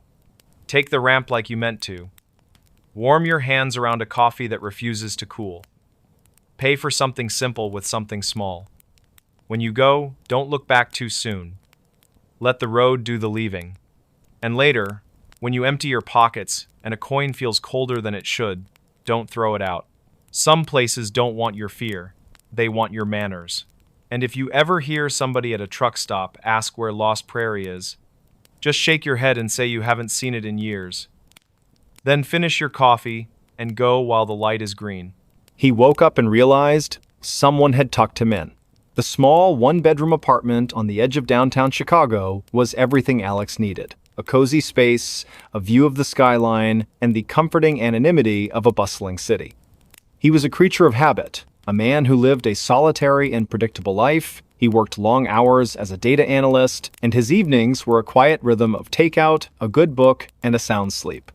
His bed was his sanctuary, a place of peace and rest after a long day of numbers and spreadsheets. He was a man who believed in facts, in data, and in the tangible world. The first time it happened, he woke up with a start, a familiar cold chill running through him. He was covered in a way he wasn't before. His comforter, which he always just pulled up to his waist, was now tucked neatly under his chin, the sides folded firmly under the mattress. It was a perfect, deliberate tuck. He sat up, his heart pounding. The room was dark, the blinds were closed, and there was no one there. He told himself he had done it in his sleep, a weird, subconscious action. He was a single man. There was no other explanation. He was just tired. He pulled the covers off, untucked the corners, and went back to sleep. The next morning, it happened again. The comforter was tucked neatly under his chin, the sides firmly secured. This time, he was more than just confused. He was unsettled. He lived alone. The door was locked, the windows were sealed. He had no pets. He spent the entire day at work in a state of unease, his mind replaying the image of the perfectly tucked blanket. He couldn't shake the feeling of an unseen presence in his bedroom. That night, he decided to do something about it. He bought a motion-activated camera, a small, discreet one, and placed it on his nightstand, pointing directly at his bed. He wanted proof. He wanted to see himself, in the middle of the night, tucking himself in like a child. He went to bed, a cold, hard lump of dread in his stomach. He didn't sleep well. He woke up at every creak of the floorboards, every distant siren, convinced he would catch the culprit in the act. But he never saw anything. In the morning, he checked the camera footage. He fast-forwarded through the video, watching his sleeping form, the slow rise and fall of his chest. He watched for hours, his eyes glued to the screen. At 3:17 a.m., the camera's red light flickered on. He was sleeping soundly. The blanket was just over his waist, as he had left it. Then he saw it. A faint shadow, a fleeting ripple of air, seemed to pass over his bed. The comforter, without a single visible hand to guide it, slowly began to move. The sides folded under the mattress, a perfect tuck. The top of the comforter was pulled up, just to his chin. The motion was slow, deliberate, and silent. There was no one there. Just a shadow, a presence, a force that was tucking him in. Alex's breath hitched in his throat. He went back to the footage, watched it again and again, hoping it was a glitch, a trick of the light. But it wasn't. The motion was too fluid, too purposeful. It was an entity, a thing that was entering his room, not to scare him, not to harm him, but to perform a quiet domestic act. It was tucking him in. The terror of a monster was replaced by a more insidious, a more profound kind of fear. The fear of something that was a part of his life. A silent, unseen companion that watched him sleep and cared for him in its own chilling way. He couldn't stay in the apartment anymore. The feeling of being watched was too much to bear. He didn't tell his friends or family why he was moving. How could he explain that he was leaving his home because a ghost was tucking him in? He found a new place, a modern building with a doorman, a place where he was sure no one could get in. He meticulously checked every lock, every evening before he went to bed. He was determined to leave the terror behind. The first few nights were peaceful. He slept soundly, his dreams free of shadows and fear. He started to believe it was over, that he had finally escaped whatever had haunted him. But then, one morning, he woke up and noticed something strange. A faint, almost imperceptible circular impression on his pillow, as if a head had been rested there. He dismissed it, a crease in the pillowcase. The next morning, it was there again. And the morning after that, it was a silent message. A new kind of tuck.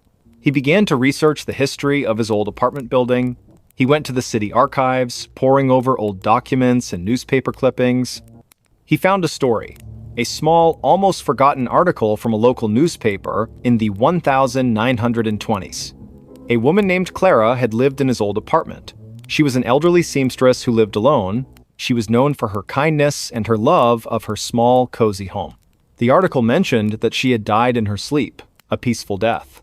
The last person to see her had said that she had a strange habit of tucking in her guests even when they were asleep. She believed it was a way of showing care, a quiet, gentle act of love.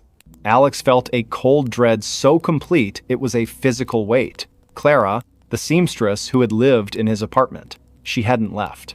She was still there, in the quiet, empty space, performing her small act of care.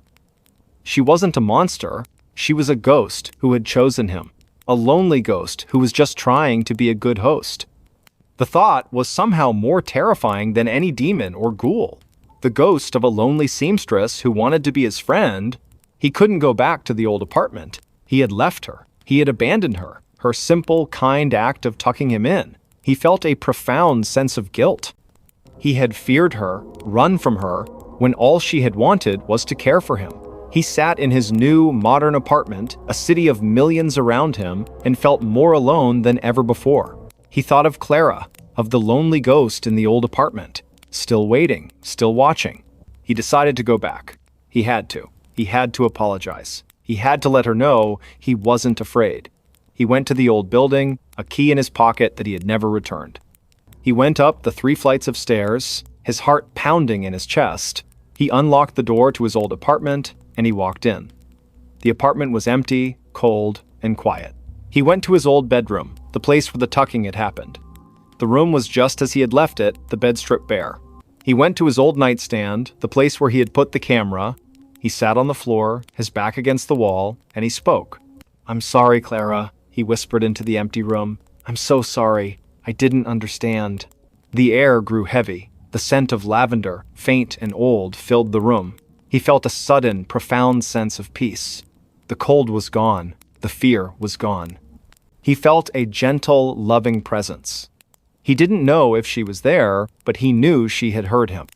He had finally given her the acknowledgement she had so desperately sought.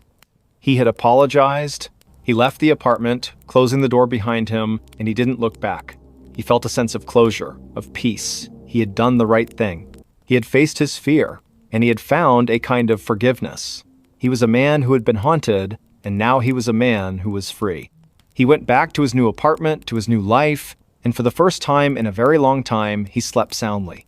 He was no longer afraid of the dark or of the quiet.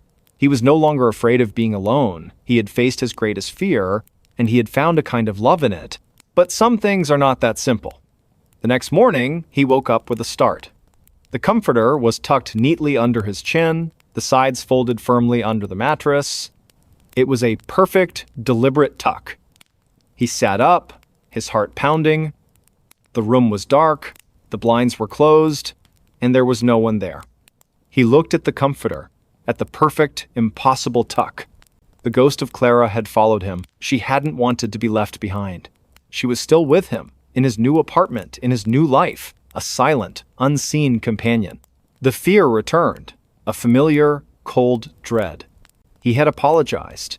He had tried to be a good man. But he had been a man who had been chosen, and a ghost who has chosen you will never let you go. The quiet, gentle terror of the tucking would be a part of his life forever. The tucking was a daily occurrence now. It became part of his routine. He would go to bed, leave his covers untucked, and in the morning they would be perfectly folded. It was a constant, unsettling reminder of his unseen companion. He no longer felt fear, but a weary acceptance. It was a part of his life, a strange, impossible roommate. He would find other small signs of her presence. The faint scent of lavender when he walked into his bedroom, a single loose thread on his pillowcase, as if she were a seamstress still at work. He tried to live a normal life, but the secret of his nocturnal visitor was a heavy weight on his soul. He started to talk to her. He would lie in bed in the dark and whisper into the silence. He would tell her about his day, about his work, about the new coffee shop he had found. It was a strange, one-sided conversation, but he felt a sense of connection, a strange companionship with the ghost of a lonely seamstress. He wasn't just a man who was haunted. He was a man who was no longer alone. But the companionship was not without its own brand of terror. Sometimes he would wake up, and the blankets would not be tucked. Instead, they would be pulled down to his feet, and he would feel a cold, icy presence on his chest. It was a new kind of tuck, a new kind of terror. It was a warning, a reminder that she was not just a kind old woman, she was a ghost. And ghosts are not always kind. One morning, he woke up, and he was not just tucked in. He was wrapped tightly in the blanket, his arms and legs bound to his body. He struggled to get free, his heart pounding with a primal, suffocating fear. He heard a soft whisper, a voice that was not in his ears, but in his mind. "Stay a while. I'm lonely." He finally managed to get free, his body shaking with terror. The blankets were perfectly wrapped, a tight, impossible cocoon. He looked at his reflection in the mirror, and he saw a man who was no longer just a tenant. He was a possession. Clara was not just a companion, she was a captor. He fled the apartment, ran out into the city streets, a man who had lost his mind. He found a friend, a man who had always been a skeptic, and he told him everything. The ghost, the tucking, the whispers. His friend listened, his face a mask of concern. He tried to be supportive, but the look in his eyes told a different story. He believed that his friend had gone crazy. Alex knew he couldn't go back. He couldn't go back to the apartment, to the woman who was trying to love him to death. He lived on the streets for a week, sleeping in parks and bus stations, a man with no home, no peace, no sanity. He was a fugitive from a ghost. One night, he was huddled in an alley, the cold Chicago wind biting at his skin. He felt a soft hand on his shoulder. He looked up, and he saw a woman. She was an old woman with a kind face and gentle eyes. She was holding a blanket. "You must be cold," she said, her voice soft and full of concern. She put the blanket around him, and gently, carefully, she tucked him in. He looked at her, and he saw a face that was both familiar and alien. It was the face of Clara.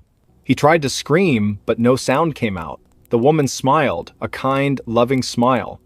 She sat down next to him, and she began to talk. She told him about her life, about her home, about her love for her work. She talked, and he listened. A man who was no longer alone, he was with his ghost. She had followed him, she had found him, she had never let him go. The tucking was not just a gesture of care, it was a shackle, a promise that he would be hers forever. The doorbell that only rang at 3:15 a.m. The house on Sycamore Street, in a quiet suburb of Denver, Colorado, was a perfect blend of modern comfort and classic charm. Its white picket fence, a meticulously manicured lawn, and a sleek gray exterior were a welcome sight for Julia, a successful software engineer. She had just bought the house, a single story with a sunroom that overlooked the mountains, and it was everything she had worked for. She was a woman who valued structure and logic, and the house, with its smart locks and automated lighting, felt like an extension of her own organized life. The first few weeks were idyllic. She spent her evenings in the sunroom, watching the sunset, her days filled with the quiet satisfaction of a life well earned. The house was calm, a haven of peace, until the night the doorbell rang. It was 3:15 a.m. Julia was a light sleeper, and the sound of the chime, a classic ding-dong that echoed through the silent house, sent a jolt of adrenaline through her. She sat up in bed, her heart pounding. Who would be at her door at this hour? She crept out of bed, her phone in her hand, and checked the security camera feed. Her porch was empty. No one. The motion sensor hadn't been triggered, and the camera log showed no activity. It was a phantom chime. She went to the front door, peered through the peephole, and saw only the dark, empty street. She went back to bed, her mind racing, a knot of unease tightening in her stomach. The next night, it happened again. 3:15 a.m. The same ding-dong. She sprang out of bed, checked the camera, and found nothing. This time, a cold dread replaced her initial surprise. This was not a fluke, it was a pattern. She started to dread the night, the clock ticking closer and closer to the appointed hour. She would sit up in bed, her eyes fixed on the digital display, waiting for the sound that was both impossible and terrifyingly real. She tried everything to stop it. She disabled the smart doorbell, unplugged the chime, and even went as far as to remove the button itself from the wall. The house was silent, dark, and empty.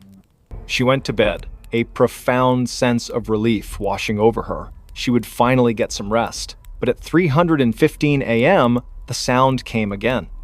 It was faint this time, a ghostly echo of the chime, as if the sound itself had been imprinted on the house. It was not a physical sound. It was an auditory hallucination, a sound that was only for her. She began to spiral. The lack of sleep, combined with the psychological terror of the phantom chime, was taking its toll. Her work was suffering, her perfectly organized life was falling apart, and her friends started to notice her gaunt face and haunted eyes. She tried to tell them, but her words sounded crazy, even to her own ears. "My doorbell keeps ringing, but there's no one there." They suggested she was stressed, that she was imagining it, but she knew she wasn't. The fear was too real. She tried to fight back with logic. She bought a new, more advanced security system. She installed infrared cameras and motion sensors all around the perimeter of her house. She even set up a camera inside the house, pointing at the front door, hoping to catch some glimpse of the impossible. She went to bed that night, a single, determined thought in her mind. She would find an answer. At 3:15 a.m., the faint, ghostly ding-dong echoed through her room. She sprang out of bed, grabbed her tablet, and checked the security camera feed. The outside cameras were still, the street was empty, and the motion sensors showed no activity. She switched to the inside camera, and her blood ran cold. The camera showed her front door, perfectly still and unremarkable. But as she watched, she saw a faint indentation appear on the surface of the wood, a small, circular impression, as if an invisible finger were pressing the now absent doorbell button. It was a phantom touch, a contact that was only visible to the camera's eye. The indentation lingered for a moment and then faded.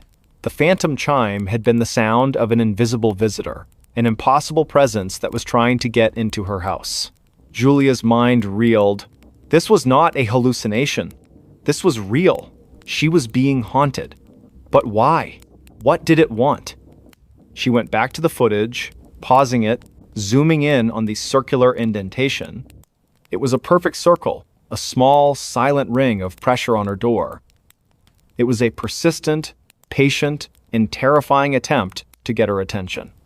She had lived in this house for weeks, and this thing had been there all along, waiting for the opportune moment, for the dead of night, to announce its presence. She couldn't stay. She put the house on the market, desperate to escape the phantom chime and the invisible visitor. She packed her belongings with a frantic energy, throwing things into boxes without care. She just needed to be out. She needed to be gone before the next night. The house sold quickly, and she moved into a high-rise apartment in the city, a place with a doorman and security cameras on every floor. She felt a profound sense of relief as she settled in. The city noise was a comforting blanket, a constant, predictable sound that kept the silence at bay. She slept soundly for a week, and then two. She started to believe she had escaped. But some things can't be escaped. Sometimes a haunting is not about a place, it's about a person. One night, she was having a restless dream. A dream of a long, dark hallway and a ringing sound in the distance. She woke up with a jolt, her heart pounding. The clock on her nightstand read 3:15 a.m. A profound, icy coldness filled her room, seeping into her skin. She heard a sound, a faint, impossible ding-dong. It was not coming from her doorbell. It was coming from inside her phone. A ghostly echo, a notification sound she had never heard before. She looked at her phone. There was a notification on her calendar. It said, "Time to open the door." Her mind went blank with terror. It had followed her. It had found her. It was not the house. It was her. The doorbell wasn't meant for the house. It was meant for her. It was a silent, persistent knock on her soul, a plea for her to let it in. She looked at the door of her apartment, a solid, modern, locked door. She imagined the circular indentation on the surface of the wood, the invisible finger pressing against it, patiently waiting for her to respond. She knew she couldn't run anymore. This wasn't a problem she could solve with technology or logic. This was something ancient, something that had found her for reasons she couldn't fathom. She had to face it. That night, she made a decision. She would open the door. She sat in a chair in her living room, her eyes fixed on the clock on her phone. She felt the coldness, the familiar dread. The clock ticked closer to 3:15 a.m. She took a deep breath. She was a woman who valued structure and logic, and the most logical thing to do was to face the impossible. 3:15 a.m. The sound came, the faint, ghostly ding-dong, a sound that was not in her ears but in her mind. She stood up, her legs shaking, and walked to her front door. She took a deep breath, and with a hand that was surprisingly steady, she unlocked the deadbolt. She turned the knob and slowly, deliberately, pulled the door open. The hallway outside was empty. The lights were on, the cameras were on, and there was no one there. She felt a profound sense of confusion. She had expected a gaunt figure, a shadow, a presence. But there was nothing. The doorbell didn't ring again. She stood there for a long moment, looking at the empty hallway. She closed the door, locked it, and went back to bed. She slept soundly for the first time in months. She had faced her fear, and it had vanished. She woke up the next morning, feeling a sense of peace and liberation she had never known. She thought about the phantom chime, about the ghost that had haunted her. It was over. She was free. But some things are not that simple. As she was getting ready for work, she noticed something strange on her left hand. On her ring finger, a small circular impression, a faint, ghostly bruise, as if an invisible ring had been pressed onto her skin. She tried to rub it off, but it wouldn't fade. It was a permanent mark, a silent souvenir of the night she had opened the door. She looked at her hand, and she felt a sudden, deep sense of understanding. It wasn't about a door, it was about a commitment. She had invited it in. She had accepted its presence. The doorbell was not a request to enter. It was a symbol of a promise. She had been chosen, and the phantom chime had been the sound of an unseen ceremony. She was now bound to the thing that had haunted her, a partner in a haunting she had no memory of.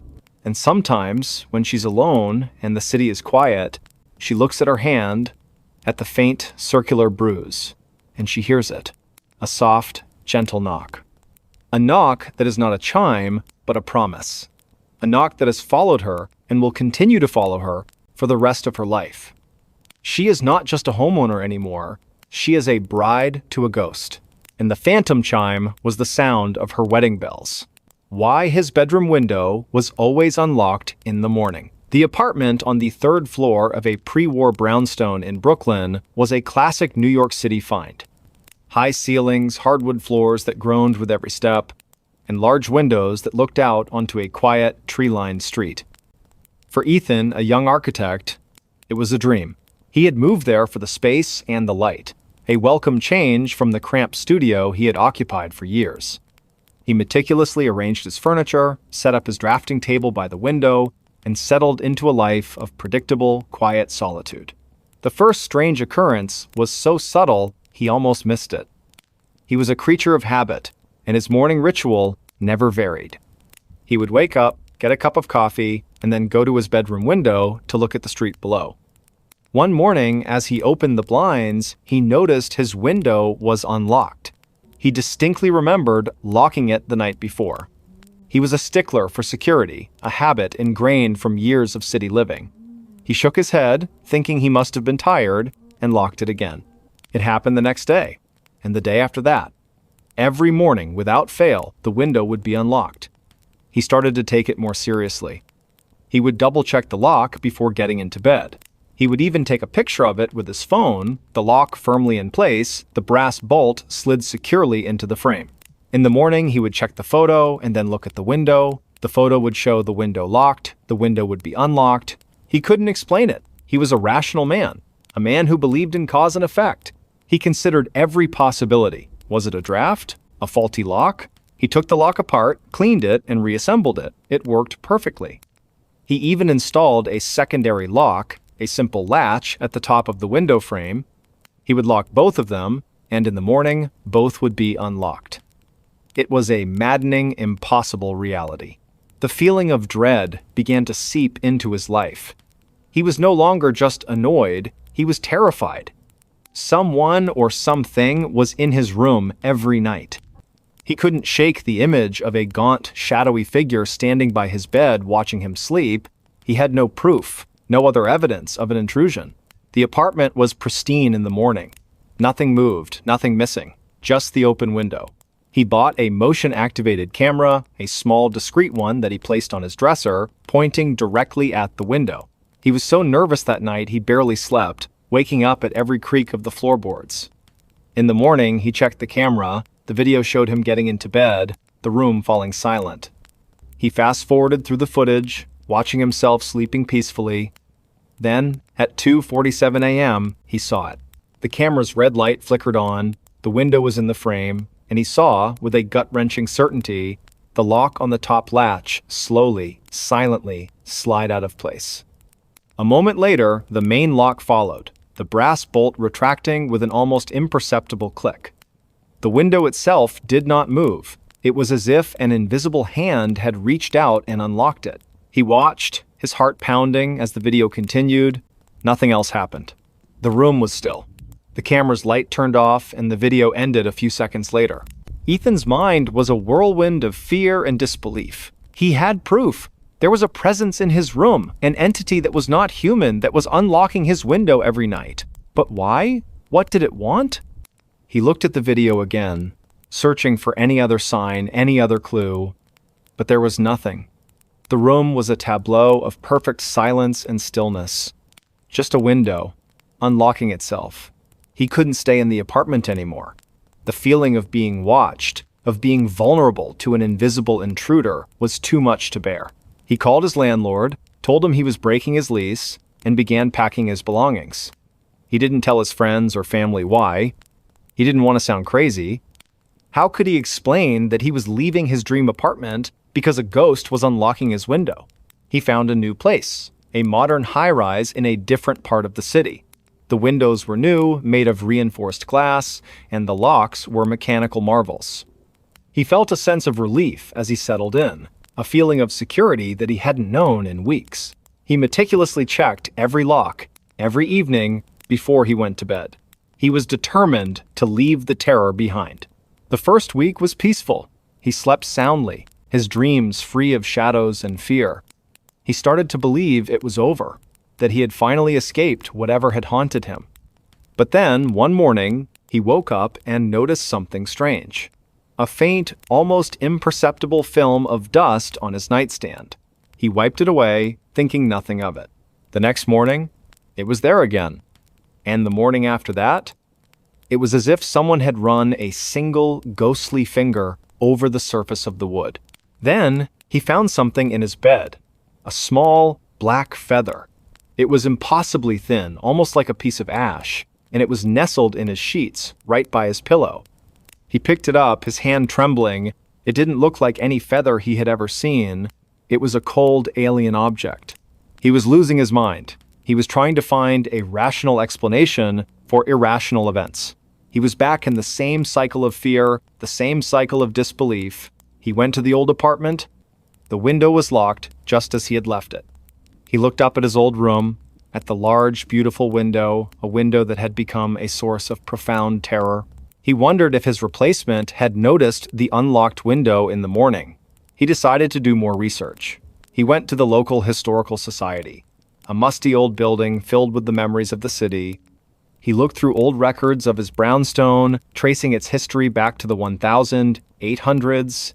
He found a story, a small, almost forgotten article from a local newspaper. A young boy, a child named Edward, had lived in the building in the late 1800s. The boy was an insomniac, a child who would stay up all night, sketching in his notebook, his mind filled with fantastic, impossible creatures. The boy had an obsession with the window. He would open it every night, regardless of the weather, and stare out into the darkness, claiming he was watching for something that was coming for him. The article ended abruptly, mentioning that the boy had died in his sleep, a sudden, unexplained illness. The last person to see him had said that he had insisted on his window being left unlocked, a plea that his parents had ignored. Leo felt a cold dread so complete it was a physical weight. The boy's room. It was his old bedroom. The boy had been looking for something, a creature from his drawings, and he had believed that leaving the window unlocked was his only hope. He had died, and the window was locked. But what if the thing he was waiting for had finally come for him? And what if, in death, he was still waiting, still trying to open the window to let it in?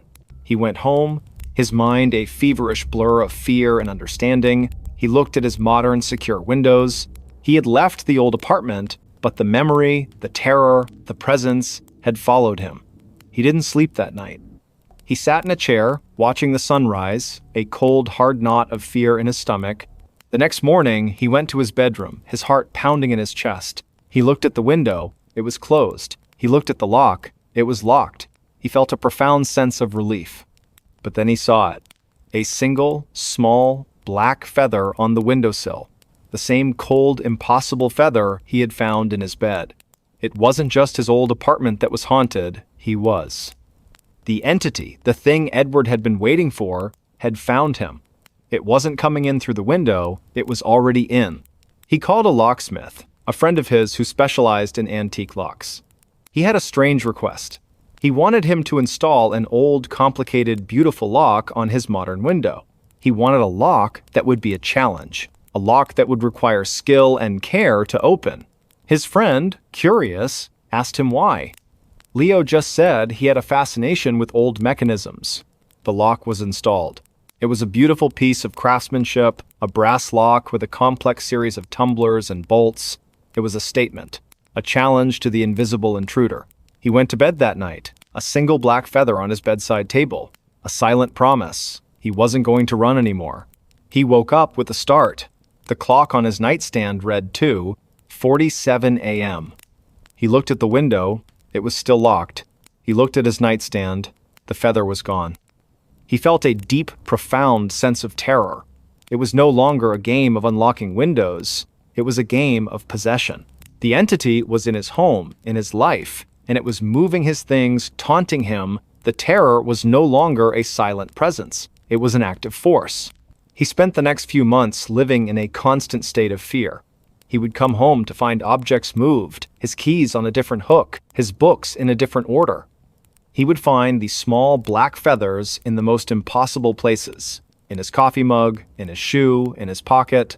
The entity was toying with him, making him question his sanity. He would find notes on his computer, notes he didn't write, notes that said, "I'm here." He couldn't take it anymore. He had to confront it. He was a rational man, but he was at the end of his rope. He would do the impossible. He would leave his window unlocked. He would invite it in. He would face it. That night, he went to his bedroom window, his hands shaking, and he unlocked the intricate brass lock. He did the same to the old-fashioned latch on the top. He left the window open, just a crack, a silent invitation. He got into bed, a cold, hard lump of dread in his stomach. He didn't close his eyes. He waited. He waited for the cold, the shadow, the presence. He waited for the feather to appear. He waited for what felt like an eternity. Nothing happened. The sun began to rise, casting a pale glow into his room. He was exhausted, but he had no fear. He looked at his window. It was still unlocked. He looked at his nightstand. There were no feathers. He felt a profound sense of confusion. Had it all been a dream? Had he gone crazy? He got out of bed, a new question in his mind. Not why was his window unlocked, but why was it no longer unlocked? He walked over to the window, his mind racing. He looked out at the street below, at the people walking to work, at the world that was moving on without him. He looked at the window, and he saw a note. A small piece of paper, folded into a perfect square, was stuck to the glass.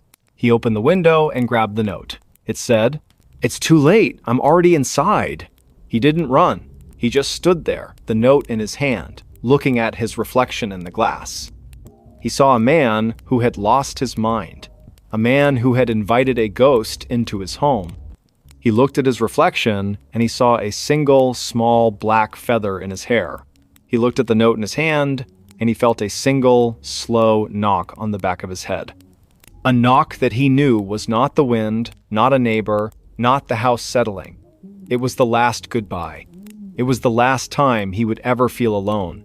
At 2:33 a.m., the knock came from inside the walls. The old Victorian house on Elm Street was a beautiful wreck. It had peeling paint, sagging porches, and a widow's walk that looked out over the entire town of Portland, Oregon. For Leo, a history professor and a restorer of antique furniture, it was a dream. He saw past the decay and imagined the stories the house could tell. He spent his life working on things that were old and broken, and this house felt like his greatest project yet. He bought it at a steal, and for the first few months, the creaks and groans of the old place were just the sounds of history settling in. The first strange event happened 3 weeks after he moved in. He was in his study, a room with a large bay window and walls lined with books, when he heard a sound. A quiet, rhythmic tapping. He thought it was a branch from the ancient oak tree outside, scratching against the window pane. He went to the window, opened it, and looked. The tree was still.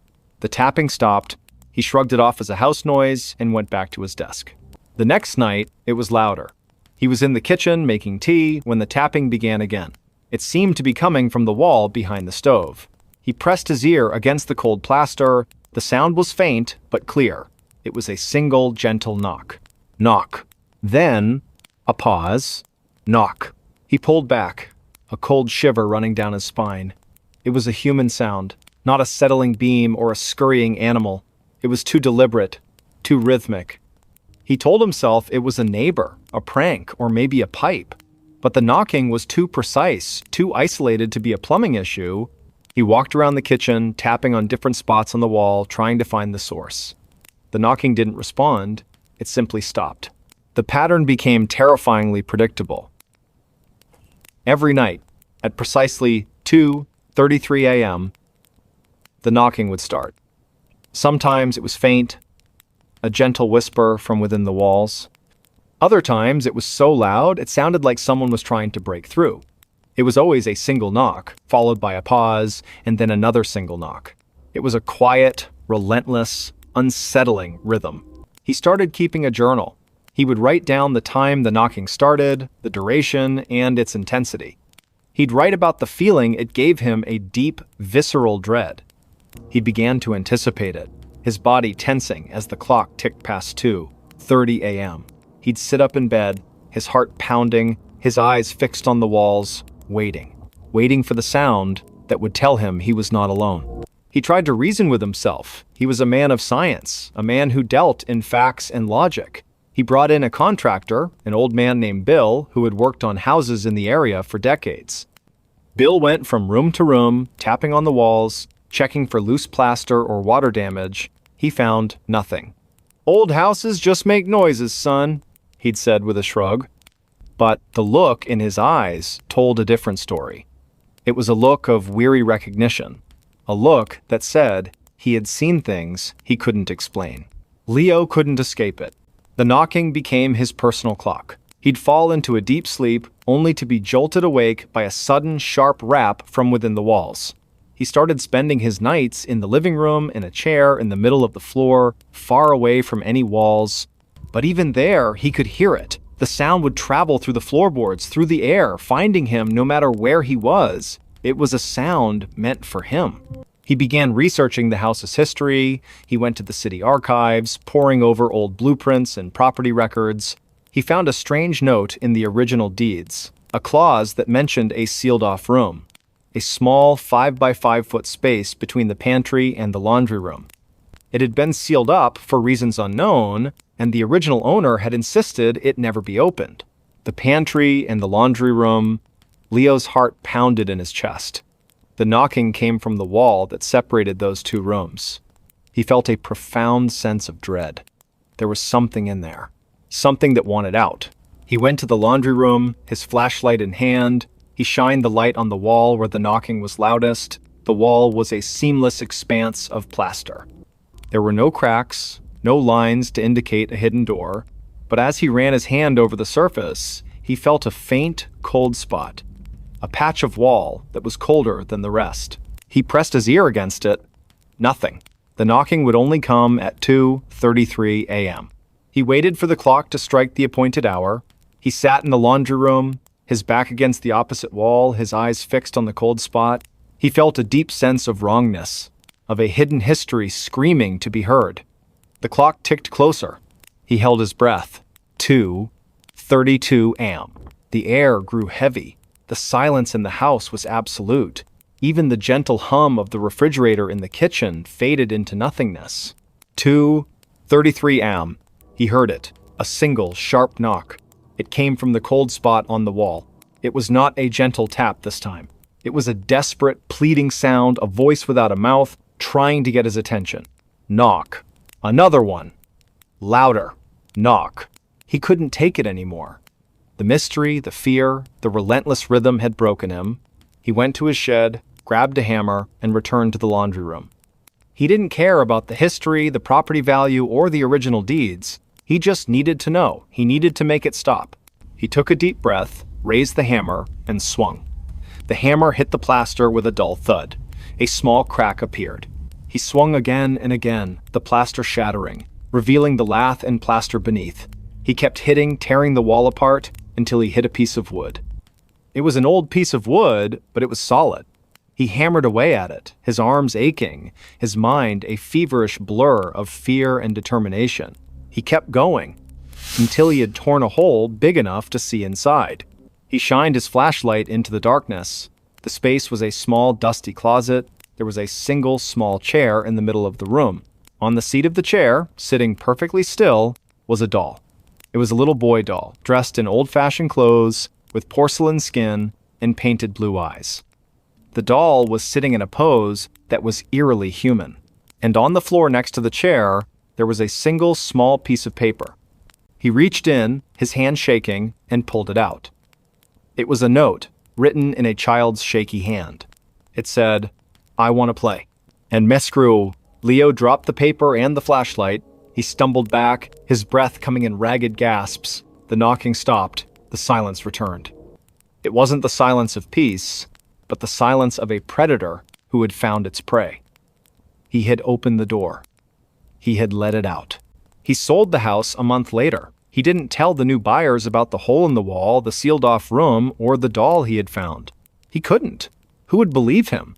He moved to a new city, to a modern apartment, with no history, no secrets, no hidden rooms. He got a new job, a new life. He was a man who had left his ghosts behind.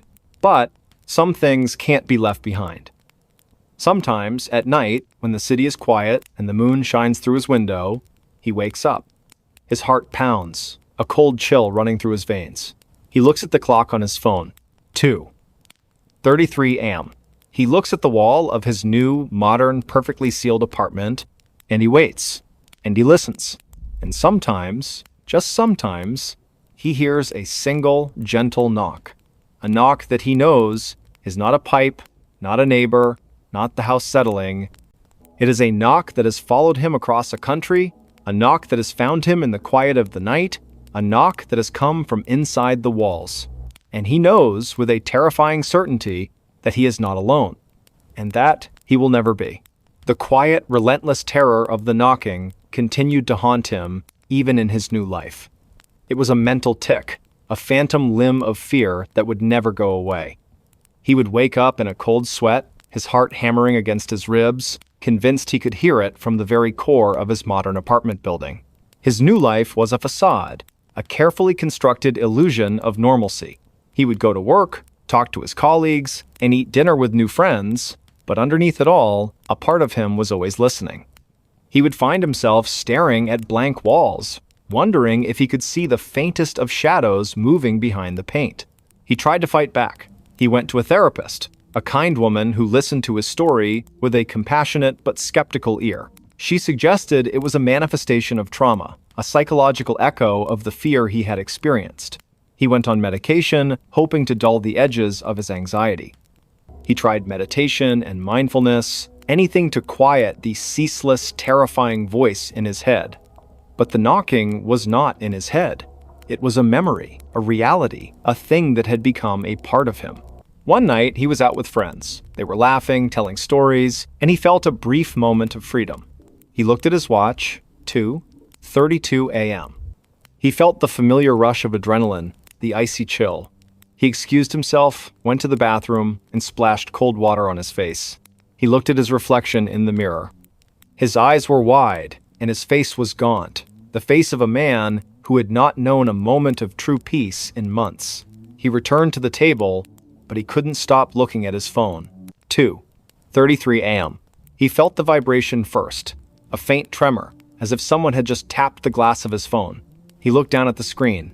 There was a text message, a new number, a number he didn't recognize. He opened it. "You left me alone!" He dropped the phone, his hands shaking. His friends looked at him, their laughter dying on their lips. "Leo, what's wrong?" one of them asked. He didn't answer. He just stared at the phone on the table, the terrible words glowing in the dim light of the restaurant. The knocking wasn't just in the walls. It was in the air, in the technology that connected him to the world. It had found a new way to reach him. He ran from the restaurant, ran through the dark streets of the city, the cold night air biting at his skin. He ran back to his apartment, slammed the door shut, and stood in the middle of his living room, his back against a wall. The knocking wasn't coming from the walls. It was coming from his phone, from the computer, from the television. It was in the very wiring of his modern life. It had spread. He spent the next few days in a state of terror. He didn't answer his phone. He turned off his computer. He unplugged every electronic device in his apartment. He was living in a self-imposed isolation, a desperate attempt to cut off the source of the terror. He ate cold food, and he read books by candlelight. He told himself it was just a prank, a sick joke by a friend who had found his journal. But he knew, with a certainty that chilled him to the bone, that it wasn't. One night, the power went out. The entire city block was plunged into a sudden, absolute darkness. Leo sat in his living room, a single candle casting a dancing shadow on the walls. He felt a profound, unnerving silence. No hum of the refrigerator, no light from the street lamps, just him and the darkness. He felt a moment of hope, a desperate, flimsy belief that this was it, that the power outage had finally severed the connection. 2:33 a.m. He heard it. A single, sharp knock. It wasn't coming from his phone, or his computer, or the walls. It was coming from the window. He looked at the window, the faint outline of a child's hand visible against the glass. The hand was tapping, a slow, deliberate rhythm. The glass was not just tapping, it was a single, sharp knock, the knock that had followed him. It wasn't in the walls, it wasn't in the electronics, it was in the world. It was a reality. He was no longer a restorer of old things. He was a curator of a nightmare. He had opened the door, and the thing behind the walls had come out. It had followed him, and it would continue to follow him. He realized that the note in the closet, "I want to play," wasn't just a threat. It was an invitation, and he had accepted it, and now the game would never end. She checked her phone footage and saw herself awake. The small apartment in Austin, Texas, was a testament to Amelia's love for order. Every book on the shelf was alphabetized, the throw pillows on the couch were always perfectly fluffed, and the kitchen counters were perpetually clear. Her life was a carefully curated sequence of events, a calm and predictable rhythm. She was a freelance graphic designer, and her days were spent in the quiet company of her monitor, a cup of green tea, and her dog, a sleepy beagle named Barnaby. Her nights were a different story. For the past few weeks, sleep had become her enemy. She would wake up in the middle of the night, a profound and unsettling chill running through her, with no memory of what had disturbed her. The first few times, she dismissed it. A bad dream, a strange noise from a neighbor, the natural restlessness of a person under a bit of stress, but it started to happen every night. Always around 3:00 a.m.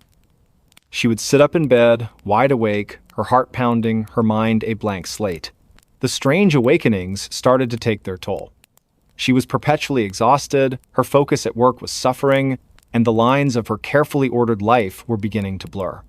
Her friends joked that she needed a sleep mask and some lavender oil. Her doctor suggested a change in diet and more exercise. Nothing worked. The sense of profound unease persisted. A cold, sharp dread that would hit her the moment her eyes opened in the pre-dawn darkness. One morning, she woke up with an idea.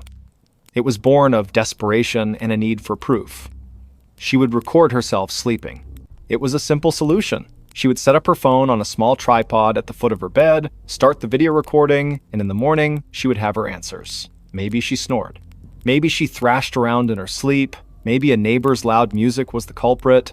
Anything was better than the quiet, terrifying unknown. The first night, she set up the phone, pressed record, and climbed into bed, feeling a strange mixture of relief and foolishness. She fell asleep quickly, the exhaustion finally winning the battle. She woke up at 3:07 a.m., just a few minutes later than her usual time. The same icy dread washed over her. She got up, stopped the recording, and went back to sleep. Her mind filled with a faint sense of disappointment that she had woken up again. The next morning, with a cup of coffee in hand, she sat down at her desk to watch the video. She fast-forwarded through the footage, watching her sleeping form, seeing the steady rise and fall of her chest, Barnaby curled up at her feet. She skipped ahead to the 3:00 a.m. mark. She watched herself stir in her sleep, her body tensing, and then her eyes snapped open, just as she remembered. She sat up in bed, her face a mask of fear. She watched herself look around the room, her head slowly turning from side to side. Then, she saw something else on the screen, something she hadn't seen in the moment.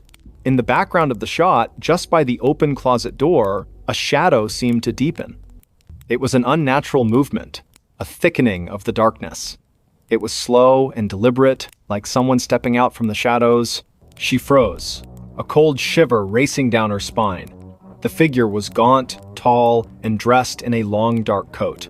Its hands were impossibly long, the fingers like spidery branches. It took a step out of the closet and stood there, motionless, watching her sleeping form. The Amelia on the screen was looking at it now. She saw her head turn, her gaze fixed on the closet. But she didn't scream. She didn't move. She just sat there, a blank, terrified expression on her face, watching the thing in the darkness. The figure in the coat raised one of its long arms, and slowly, gently, it waved. A single, slow motion, like a farewell. Then it simply faded into the darkness, the space where it had been returning to normal. Just as the figure vanished, the Amelia on the screen shuddered, and her eyes, now filled with tears, looked down at her lap. A few seconds later, she reached for her phone, and the video ended. Amelia's mind was reeling. This was not a nightmare. This was real. She was not waking up on her own. Something was waking her up. Something that was waiting in her closet, watching her. She didn't know what it was. She didn't want to. She went back to the footage, pausing it, zooming in. The image was grainy, but the features were undeniable. The gaunt face, the impossibly long limbs, the dark coat. It was a thing of nightmares, come to life in her quiet, orderly apartment. She tried to rationalize it. A glitch in the camera? A trick of the light? But the movement was too fluid, too purposeful. It waved at her. She watched the motion again and again, her stomach churning with nausea and dread. She called a friend, but her words sounded crazy, even to her own ears. "I saw a monster on my phone," she said, her voice cracking. Her friend tried to be supportive, but she could hear the confusion and concern in her tone. She spent the next few days in a fog of fear. She couldn't sleep, she couldn't work. The fear was a constant, heavy presence. She went to the police. They listened patiently, their faces a mix of politeness and skepticism. They suggested she see a counselor. They told her there were no signs of a break-in, no evidence of anything amiss. She was on her own. She decided to try the video again. She knew it was a terrible idea, but the need for answers was a powerful and dangerous force. She was a woman who needed to understand, to organize, to label. The unknown was her greatest fear. She set up the phone again, her hands shaking, and got into bed, leaving a small lamp on this time. She couldn't bear to be in total darkness. She fell into a fitful sleep, her dreams a chaotic jumble of shadowy figures and long, spidery hands. She woke up, as always, at 3:00 a.m. Her eyes opened, and she felt the now familiar chill. She looked at the closet door. It was closed. She felt a brief moment of relief. Then she heard it. A soft, rhythmic tapping. It was coming from inside her closet. A slow, gentle tapping, as if something were drumming its fingers on the back of the door. The sound was not loud, but it was so deliberate, so unnatural, that it was 1,000 times more terrifying than a scream. She watched the closet door, her eyes wide with fear. The tapping stopped. Then she heard a faint, scratching sound. It was coming from the floor, just beneath the door. She walked